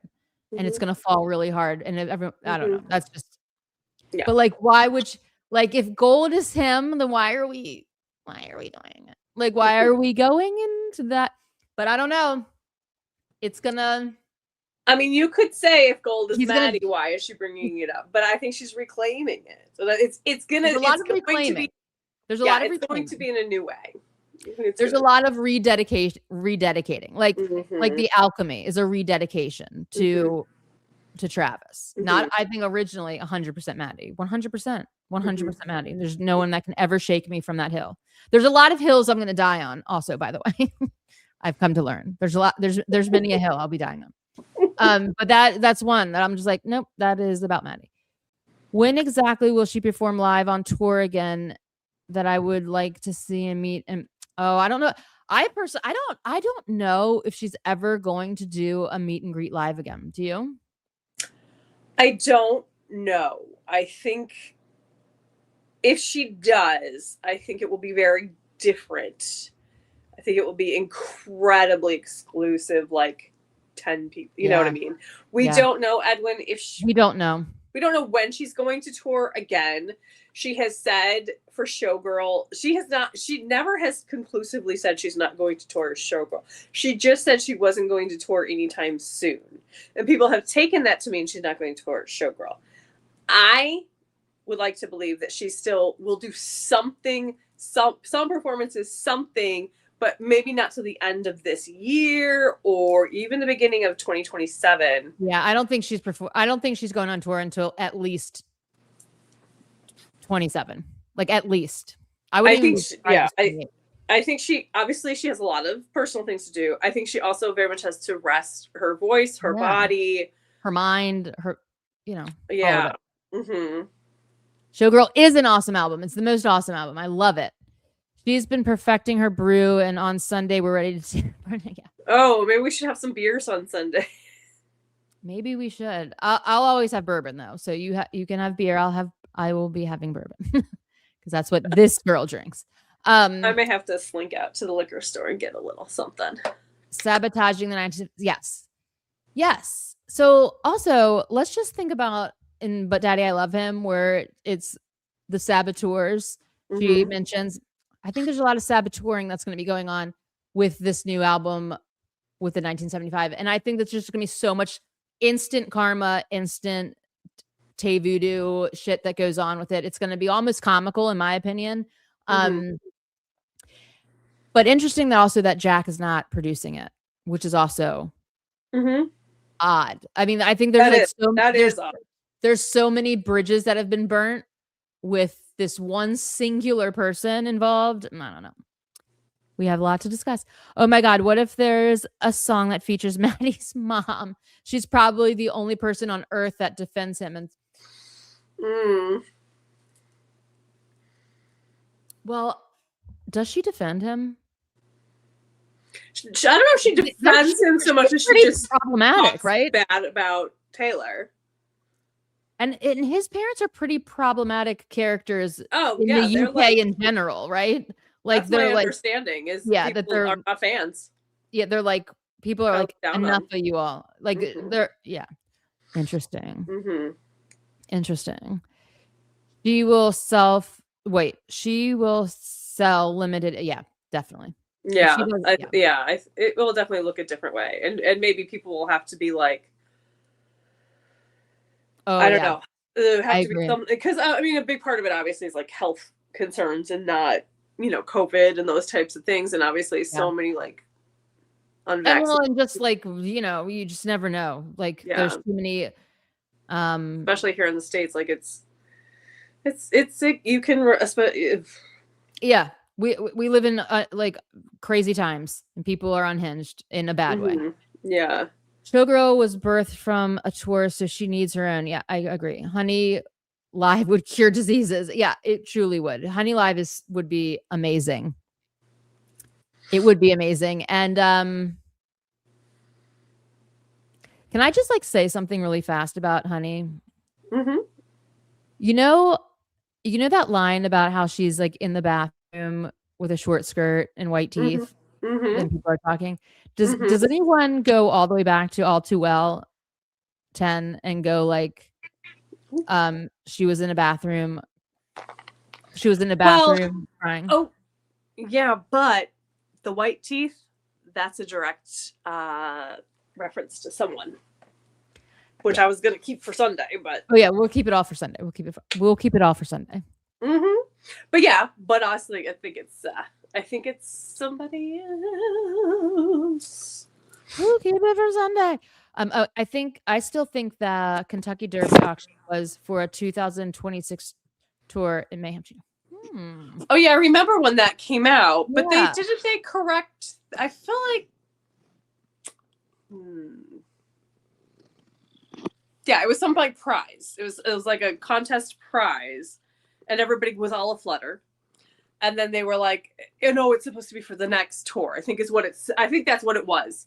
I think they changed it and they said, oh no, it will be for her next tour, whatever it is. Okay. Yeah. Well, we're going to keep that. So somebody maybe made a mistake, or I don't think that they got like insider information, but I don't know. Because why would the Kentucky Derby know something that nobody else knows? They had to backtrack and Oh, see, there you go. There we go. I know things sometimes. Yes, not weeping in the bathroom. Some actress asking me what happened. You. That's my 22 shirt that I had made is that's what happened. You. Love that line. I do too. Oh, I love that line so much. And there's a lot of speculation on which actress that was. I thought it was Anne Hathaway. There's Anne Hathaway, but it's also a lot of people say Jennifer Aniston. I've not heard that. Interesting facts. Well, she's not friends with Jennifer Aniston, is she? I mean, I don't know. I guess Jake was in a movie with Jennifer Aniston, wasn't he? Also, Dear John, a new romantics reference in that one lyric. Yep, for sure. But also, she did talk. When she was younger, she talked a lot about like, I don't want to be that girl that's crying in the bath. So that was a theme for her. Yeah, but I think this really did happen. Like she was at a party and she was crying, and an actress was like, "What's going on?" Like, no, for All Too Well. Yes, yeah, absolutely, I agree. But I think that like when she was in high school or something, she would see girls crying in the bathroom. I feel like I remember this interview or her saying this. Maybe I'm hallucinating. It's possible. But of her seeing other girls crying in the bathroom in high school or junior high or something, and her saying like, I don't want to be the girl crying in the bathroom. And of course she did end up. So that's why it was probably even more like of a big deal when it did happen to her. But I think that's why it kind of has come up in a couple different songs. I could be wrong. Well, and it's an actress, obviously. I mean, I think it was Jennifer. I think Jennifer Aniston actually came out. Somebody Google it, and said that it was actually her. I think Jennifer Aniston actually. I can't remember, but like for a while, it was also Anne Hathaway. So I don't know. Yes, that line did take me back to all too well 10 to minute. Yes, yeah, for sure, absolutely. Mm-hmm. I think she said 2002, but they weren't supposed to say it. Oh, Kentucky Derby. Yeah. There's been a lot of it. Obviously, I would love it. Ooh, Maggie Gyllenhaal, maybe. Ooh, that would burn. Darren, that would be. Ooh, I don't know. I don't know. That would burn. Huh. That would be rough. I mean, it's a possibility. It is a possibility, certainly. Who knows? It's an idea.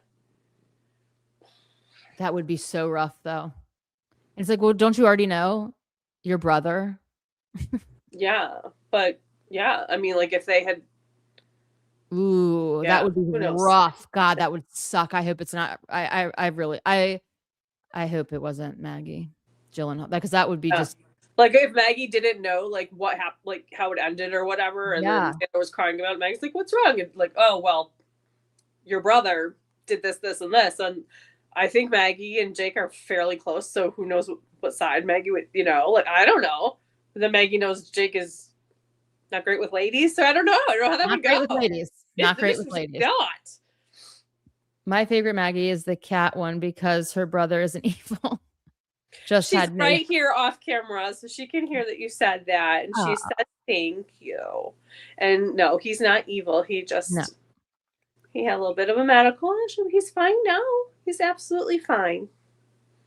And I will say, like, I mean, can we just all like agree that like the trajectory of Jake Gyllenhaal's career kind of took a nosedive like after baby. I mean, can we just agree to this? Mm-hmm. We can, right? I can in my head go like they all do. Like where's Calvin? Yeah. Where's Jake? Where's John Mayer? Even like John Mayer used to be so popular, and now I mean I know he's like touring with the Grateful Dead, but like it's the Grateful Dead aren't exactly like rocking up the charts. You know what I'm saying? It's the boomerang. It comes back and it gets you, and you can never escape it, and you're gone. You're just gone. It's over. It's over. It's 100% over. It's just over.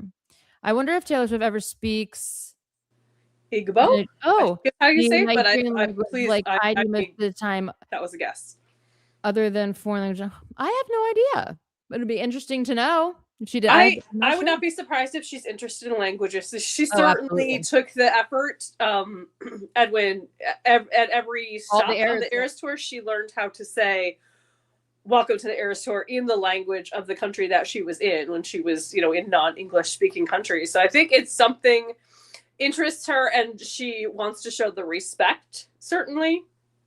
Now, what it would be amazing, obviously, is if Taylor had some African stops on her next world tour, because unfortunately there aren't a lot of Western musicians that do tour in Africa, which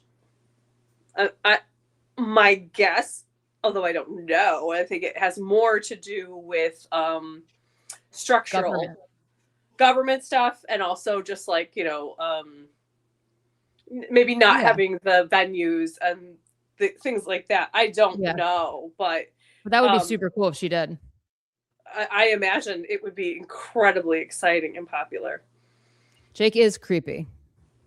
100% creeper. I mean, watch Night Stalker, like ew. Yeah. Creepy. Yeah. Creeper. Infrastructure. That was the word I was looking for. Yes, infrastructure in a lot of the different African countries. Yeah. Karma's a god. Yep.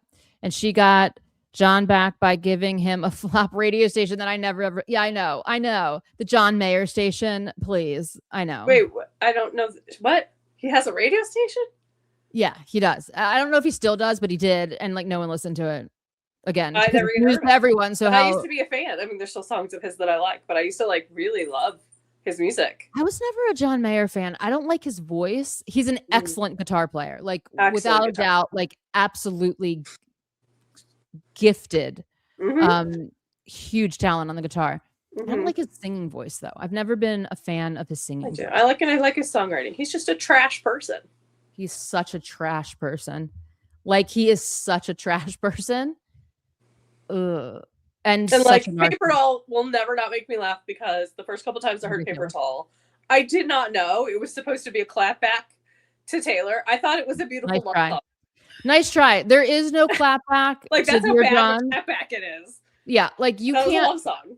The clapback needed for Dear John would be, again, what I always say is, like, you would have to take your whole being, like, strip it down, do some ayahuasca, start over from the top, work it all the way down, like rebuild your whole entire person totally, and come out with like, and I'm sorry for being such a trash person down to my like cellular level. Right. Paper Doll does not. Like, what is his point? Oh, she contains multitudes, basically, is what he's saying. She wears lots of different looks and outfits and dresses, and has different music styles, and come on. Right. So she's a multi-layered person, and you are like a one note with a stupid haircut, one note with a dumb haircut person. Like, I mean, that what you're saying is not the diss you think it is, my friend. Yeah. And look what he did to Jessica Simpson. How weird is that shit? Right. Has anyone read her book? It's like horrifying, the shit that he did. Ultimate narcissist. He has it last time I checked, which was like 2 months ago. Okay, so he still has the radio station. Okay. And he's like, let me talk about all the music I love. Is that what it is? It's just like him talking and playing his own music and stuff? Not his own music, but music he likes, yeah. I see he is talented, but I don't like guys that use women and drop them. Paper Dolls is a weak attempt at revenge. I guess he forgot Taylor does nothing better than revenge. Exactly. Yeah. Everyone forgets this. Everyone forgets this. There is no one that will beat her at the revenge game. Not one person has survived. Not a one. Joe's making an interesting comeback, though. It's only because she hasn't fully trashed him in like a scathing. She hasn't given him like because people don't listen to the songs, I guess. But I agree. Yeah, but like she really, because there was also that override over Maddie took immediately the villain spot. Yeah. Do you know what I mean? It took the villain spot. Dana's asking an interesting question. Who's her most successful ex? And I'm not sure the answer to that. Do you think it's Harry or do you think it's Tom? I think it's probably Harry Styles.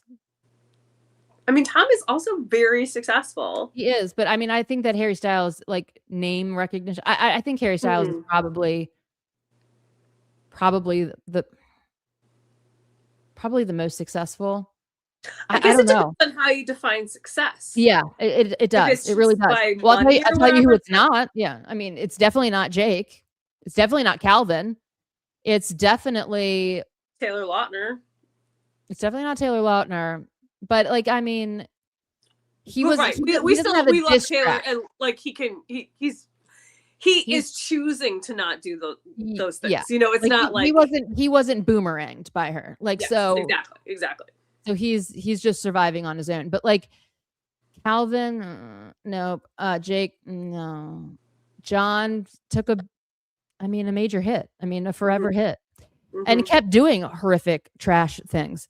I would enter witness protection if someone wrote even one lyric of Dear John of me, and he had the audacity to write a flop but come back. That's even worse. Oh, that's even worse than Swish Swish. But isn't it funny how Swish Swish and Paper Doll is like, of course these two would end up together. Like the writers of all time. Like, give me a break. Yeah. Not only wrote this most scathing diss track, Dear John, but sang it with such raging passion, and also performed it live in front of him at an awards show. I mean, and we forgot about Joe Jonas in terms of successful. He could be in the mix. I don't think he is but he's not, but I mean, the Jonas Brothers were huge. And they're kind of like, they always kind of like go away and kind of like, they kind of do this. Yeah, but the boomerang got to him late, though, after the shit with his wife, and then she moved in with Taylor Swift. Yeah. Remember her? Yeah. And that boomerang complete. Like, that boomerang complete. Yeah, I like, and also getting the guitar player to have the John Mayer haircut. in that time period was so exquisite, chef's kiss, and also mimicking his like guitar sound. Excellence. Pure excellence. Excellence, everyone. Excellence. It's excellence. Okay, so who's our most successful? We just answered that. I don't know, but it's definitely not Calvin Harris. Definitely not. Definitely not. Nope. Again, Nope. Calvin Harris, he's back to his government name, in my opinion. We don't even know where this man is, what he's been doing. I couldn't spot him anywhere. Like Calvin Harris. He may have been abducted by aliens. We don't know. The Fate of Ophelia, the whole Showgirl album, I think, is too subtle. Yes. It's like, it's subtle. It's like brash and like big and bold. And so then the subtleness got lost. But it's people like forgot to look for it. But it's so great. Forgot it was Taylor Swift. Right. And she does everything with a purpose. And usually one of her driving purposes is like, who's really gotten to me this year? Like, who's really like pissed me off in a way that's that needs to be checked for it. I mean, she rolls like this, and it's super great. I love it. I love it. I celebrate it so hard. He's been going a little virally because of his inability to now listen. Some of us don't know how to parallel park, and that's okay. Some of us maybe had a snow day on the date we were supposed to learn to parallel park in driver's ed, and we never learned, and that's okay. That's okay. I'm an excellent parallel parker because I lived in a city and I was forced to. I can parallel park in like 1 second. It's like my superpower. My parallel parking skills is like, weep, weep, like, but city living. I lived in a major city. So I just avoid it. Like there was no choice for me. Everything was parallel parking. There was like no normal parking. The dumbest thing John did after what? It's hard. It's hard to parallel park. Not when you're forced to, though. You learn fast. If you didn't live in a place where it's like there was what it is, it's stressful because it's like I'm stopping in the middle of a road, basically. And it's like, I wish there was a way to indicate, like, I'm parking in this spot behind me. You put a blinker on. But I feel like it doesn't communicate it. Like, I just feel like, I feel like everybody's watching me. Like, it just feels very... in the city, everyone's used to it. Like, now somebody's parallel parking in front of me. But like in other places where it's not like the everyday life, people miss the cues all the time. It's like, parallel parking here. Do you know what I mean? But in a city, it's like, it's just the dumbest thing John did after Dear John was write a 2-page email about oh my God. This was amazing. Did he like take her to court about it? Yes, he did. He write the song about all the things. And the judge was like, it's a Dear John letter. That's what Taylor's like. It's a reference to a Dear John letter, which is a common phrase. Because I do think there's a lot of people that don't know what a Dear John letter is anymore, and so they don't see that sweet little detail. I know, it's so good. I just love it so much. It's so good. No, she's excellent. A Dear John letter goes back to like war times where you would write you would dump the guy in a Dear John letter. You would write him a goodbye while he was like serving in the war. So it just became like a thing, like, oh, I got a Dear John letter, like it was a thing. So that's that. I do know exactly how to speak, read, and write in. Is that Igbo language? Igbo language, like Mela, which means thank you. In my own. That's beautiful. And you live in Nigeria. How many countries do we have represented right now? I know, seriously. We have Nigeria. We have Canada because Darren's in Canada. We have UK. Do we have? We have America. America.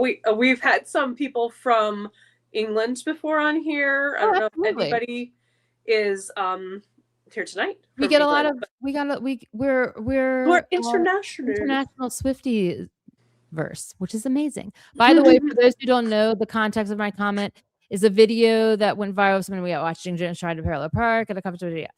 He took it well too. Like he dealt with it. I mean, a 7-minute parallel parking is insanity to me when you live in a city. Like truly insanity. But how often do you think he drives? Like he shouldn't be driving.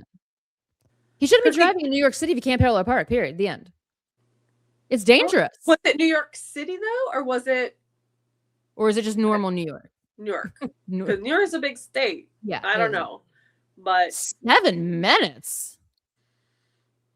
Oh yeah, and Abby has been on before, and she's in absolutely Australia. Yeah, we've got a lot of countries representing, which I love. The immediate defense mind about the parallel parking. Well, yeah, I'm like, Holly likes to sweat about Taylor things. I'm sweating thinking about parallel parking. 7 minutes of trying to parallel park, I would be like, I can parallel park. Like I would be crying. But listen, let me tell you how shitty my other driving skills are, though. They're horrible. Like parallel parking is the best driving maneuver I can do. Like I am a super stealth parallel parker. My other driving abilities are not as great. I will say it is surprising that Joe Jonas does not have one of those cars that can parallel park itself. Because if I could afford it, I would get one of those. They freak me out a little bit, but it would open a whole new world to me. That's true. True. I mean, but do you have are you forced to parallel park a lot where you live? Well, no, I obviously can avoid it, but there's a lot of without giving too much away about my locale, there's a lot of like smaller like towns near me that the downtown area has parallel parking, and it has like regular parking but farther away from like the downtown area. So right. I would not ever drive into like the big city ever, because I would cry. Like the way they drive in the city is like insanity. Yeah, city driving. That's why I excel. But it's like even worse.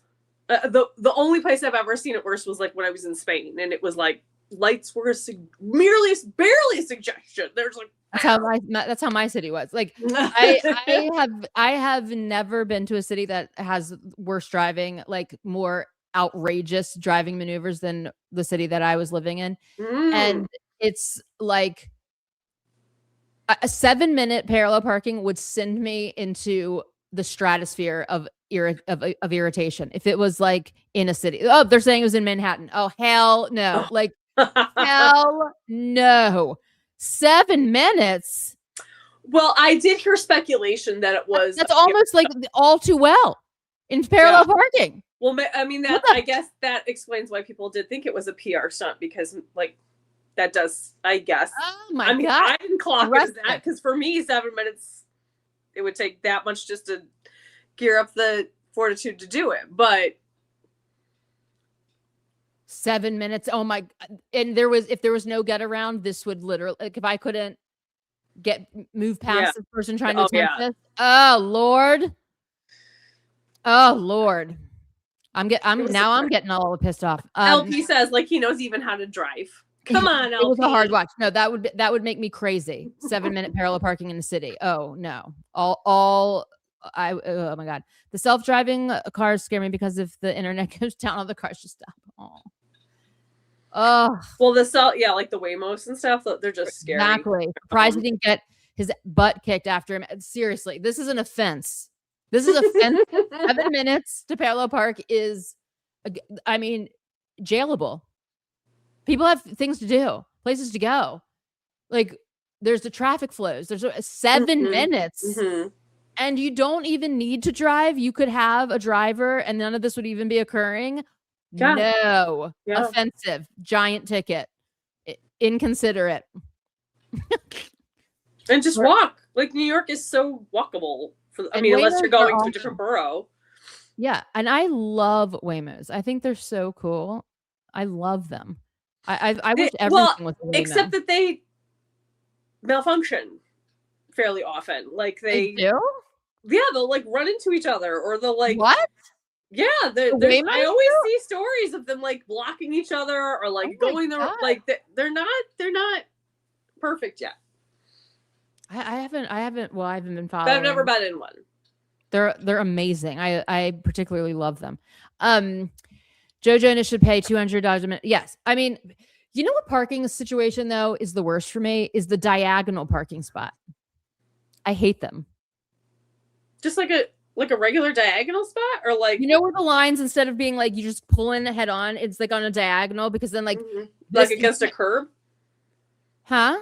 Like when it's against a curb, but it's diagonal. Diagonals, because like if you're going around a parking lot and you see a space, but like They're all pointing the wrong way because you can't go this way. It's a one way because the diagonals. All the arrows. Yes, and then you like, I hate the diagonals. I hate the diagonals. The diagonals irritate me so hard. That's like pretty much all it is near me. So I guess I just never thought of anything else. Like that's just how parking lots are laid out here. It's just so inconvenient and causes so much chaos. I don't know. Like I don't like the diagonals. Whatever. Okay. Probably just me. But Joe did look really good. What parallel park? No one can look good parallel parking for 7 minutes. Well, maybe it was when he was done. We got out of the car. And I wouldn't even be able to show my face. Who's filming it, by the way? Because that's hilarious. Again, that's why people thought maybe it was PR, like because somebody needs an award. Was conveniently filming it and knew it was Joe Jonas, and that it took that long, and it was in Manhattan, and yeah, diagonal is harder to turn into, and you need the right angle. Exactly, diagonal parking spaces are harder than parallel parking. They are 100% harder. Also, because of how people park in the spots next to the diagonals, like. They're not, it's just no one understands space. I don't understand. Like I can't pull in at the right angle if you are over the line in this diagonal space because in this that's true. This other person, you can't cut in correctly because for some, I mean, it's just they also don't give enough space of like the person on this side. Here's the row, diagonal space here. This guy's pulling out. You're trying to pull into this space. There's not enough room for both cars to do the same thing. It's just, why are we doing this?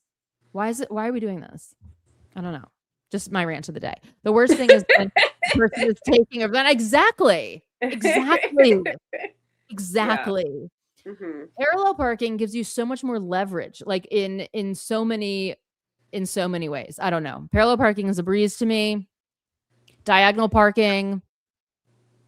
It's questionable. Well, you can handle when we're together. You can handle all the parallel parking, and I'll handle all the diagonal parking. We'll be all set. I can parallel park in 1 second. Nice. Like it's like, blip, blip, blip. Like there's no pausing. Like constant motion, parallel parking, instantaneous parking.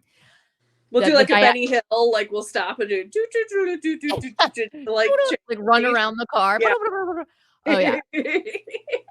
I'll also tell you in the city that I lived in during the winter time, people would put chairs. Oh yeah, that's big where I live. Oh man, would that send me through? That's kind of like known for Chicago. That's yeah. I would get out and kick the chair out of the way and park there anyway. I'm like, do something about it, please. Okay, don't do it. Don't do it in Chicago because it's like that's steeped culture. Okay, well, it's steeped culture where I was too, and I just didn't care because it's ridiculous. Like, it's ridiculous. This is not your spot and you don't own it. You can put a lawn chair there all day long, but it's still not your spot. Like there's no labels on it. So you also didn't shovel out the spot because I did this morning when my car was here earlier. So do you know what I'm saying? Nice try kicking your lawn chair. This is why I had to go away from winter. I don't actually live in the city, so I don't have to deal with that. That's in the city they do that. I don't deal with that. It's outrageous. I had to move where there was no winter. Or the BMW drivers that think their cars are special and take up 2 spots. I know. It's ridiculous. All right. So hold on, let's see. The one time I have grace was with a Bentley. But still, I know, like other people. Well, just like if you don't want your car, park farther down where there's not as many cars, and then take up 2 spots or whatever. That's fine. Right. Like you don't have to park here and take up 5 spaces just because it's a Bentley person. You know what I mean? What about me and my day? No, I'm just joking. All right. So anyway, I guess we've now hit every base. All the boyfriends, predictions. We really covered a lot. Yeah. I'll tell you Holly, I'll text you the OG. Great. Awesome. I want 7 minutes. I can't even. I'm sorry. What? This has got to be a bot. This can't be real. Yeah, Terrible. That is a bot. That can't be. That's a bot. We're not even putting it on there. That is a bot. It's hilarious. It is hilarious for a bot. It's like this is our first spot. Yeah, this is like botted. Souls, but never balls. That is hilarious. That's hilarious. It's almost like who is the Sacha Baron Cohen character? Is this? I just read the whole thing. I've not read past the first line. I just read the whole thing. Oh my god, that's hilarious. It is. It's hilarious. Should we frame it? His testicles are in pretty good shape. I'm going to frame it. But pretty good. They're pretty good. I'm gonna frame it. Definitely a bot. That's so hilarious. Oh my god, I'm dying. Don't forget to join Sparks Live. Yeah, we have a live bot. So I'm going to Borat. Yeah, that's who I was thinking of. Like that, we got a Borat bot. Oh my god, it's amazing. I'm just taking that serious. Well, I'm going to frame it. Hold on, I'm going to put this up and then I'm going to take a screenshot it so I can frame it. Oh my god. There we go. Oh, hilarious. And it's like, okay, cool. Oh my god. Okay. No, these are worse ones. I think so. We're gonna block. I think you can block. Yeah, we're just gonna have to block that. That's not as funny. I don't like that one. Yeah, that one's a little, like homophobic weird. I don't like it. I just blocked him. Okay. So, sorry. I didn't know the camel one though. I enjoyed that one. Thank you, bot. So we blocked him. But anyway, so welcome to 2026, right? Welcome to 2026. We got X's, we got Easter eggs, we got some theories cooking, and we got camel testicles or camel eating testicles. I don't know. And we've talked about every type of parking spot. I mean, and parking and lots of parking. Who knew we were going to get into parking? The superior parking space. That's the fun. That's the fun of us. That's the fun of two unhinged Swifties. Oh my god, how did this person get back? Oh my god! I literally just banned him. Oh, they like us. I don't know. It's going to be a wild year. It's going to be a wild year. All right. What is with all the like brother stuff? What is going on with this bot? It's gross. Yeah, he's disgusting. Okay, so we will I think we should wrap it up and then come back. I'm hungry. Did anyone else listen to New Year's Day the second it turned? Yes. I didn't. I've done that in the past. I didn't because I was watching a movie, but it's a good one. It's a good one. I've listened to it. It's so good.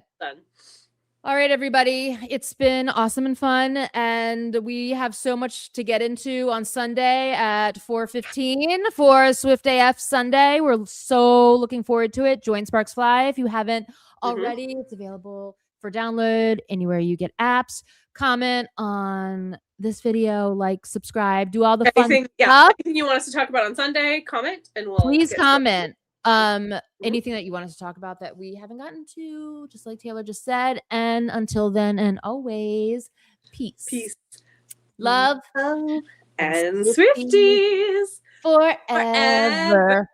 Wow, bye. Love you. Love you all across the world. International Swifties. Thank you so much for joining us and contributing. We love you. Love you. Bye. Have a great night.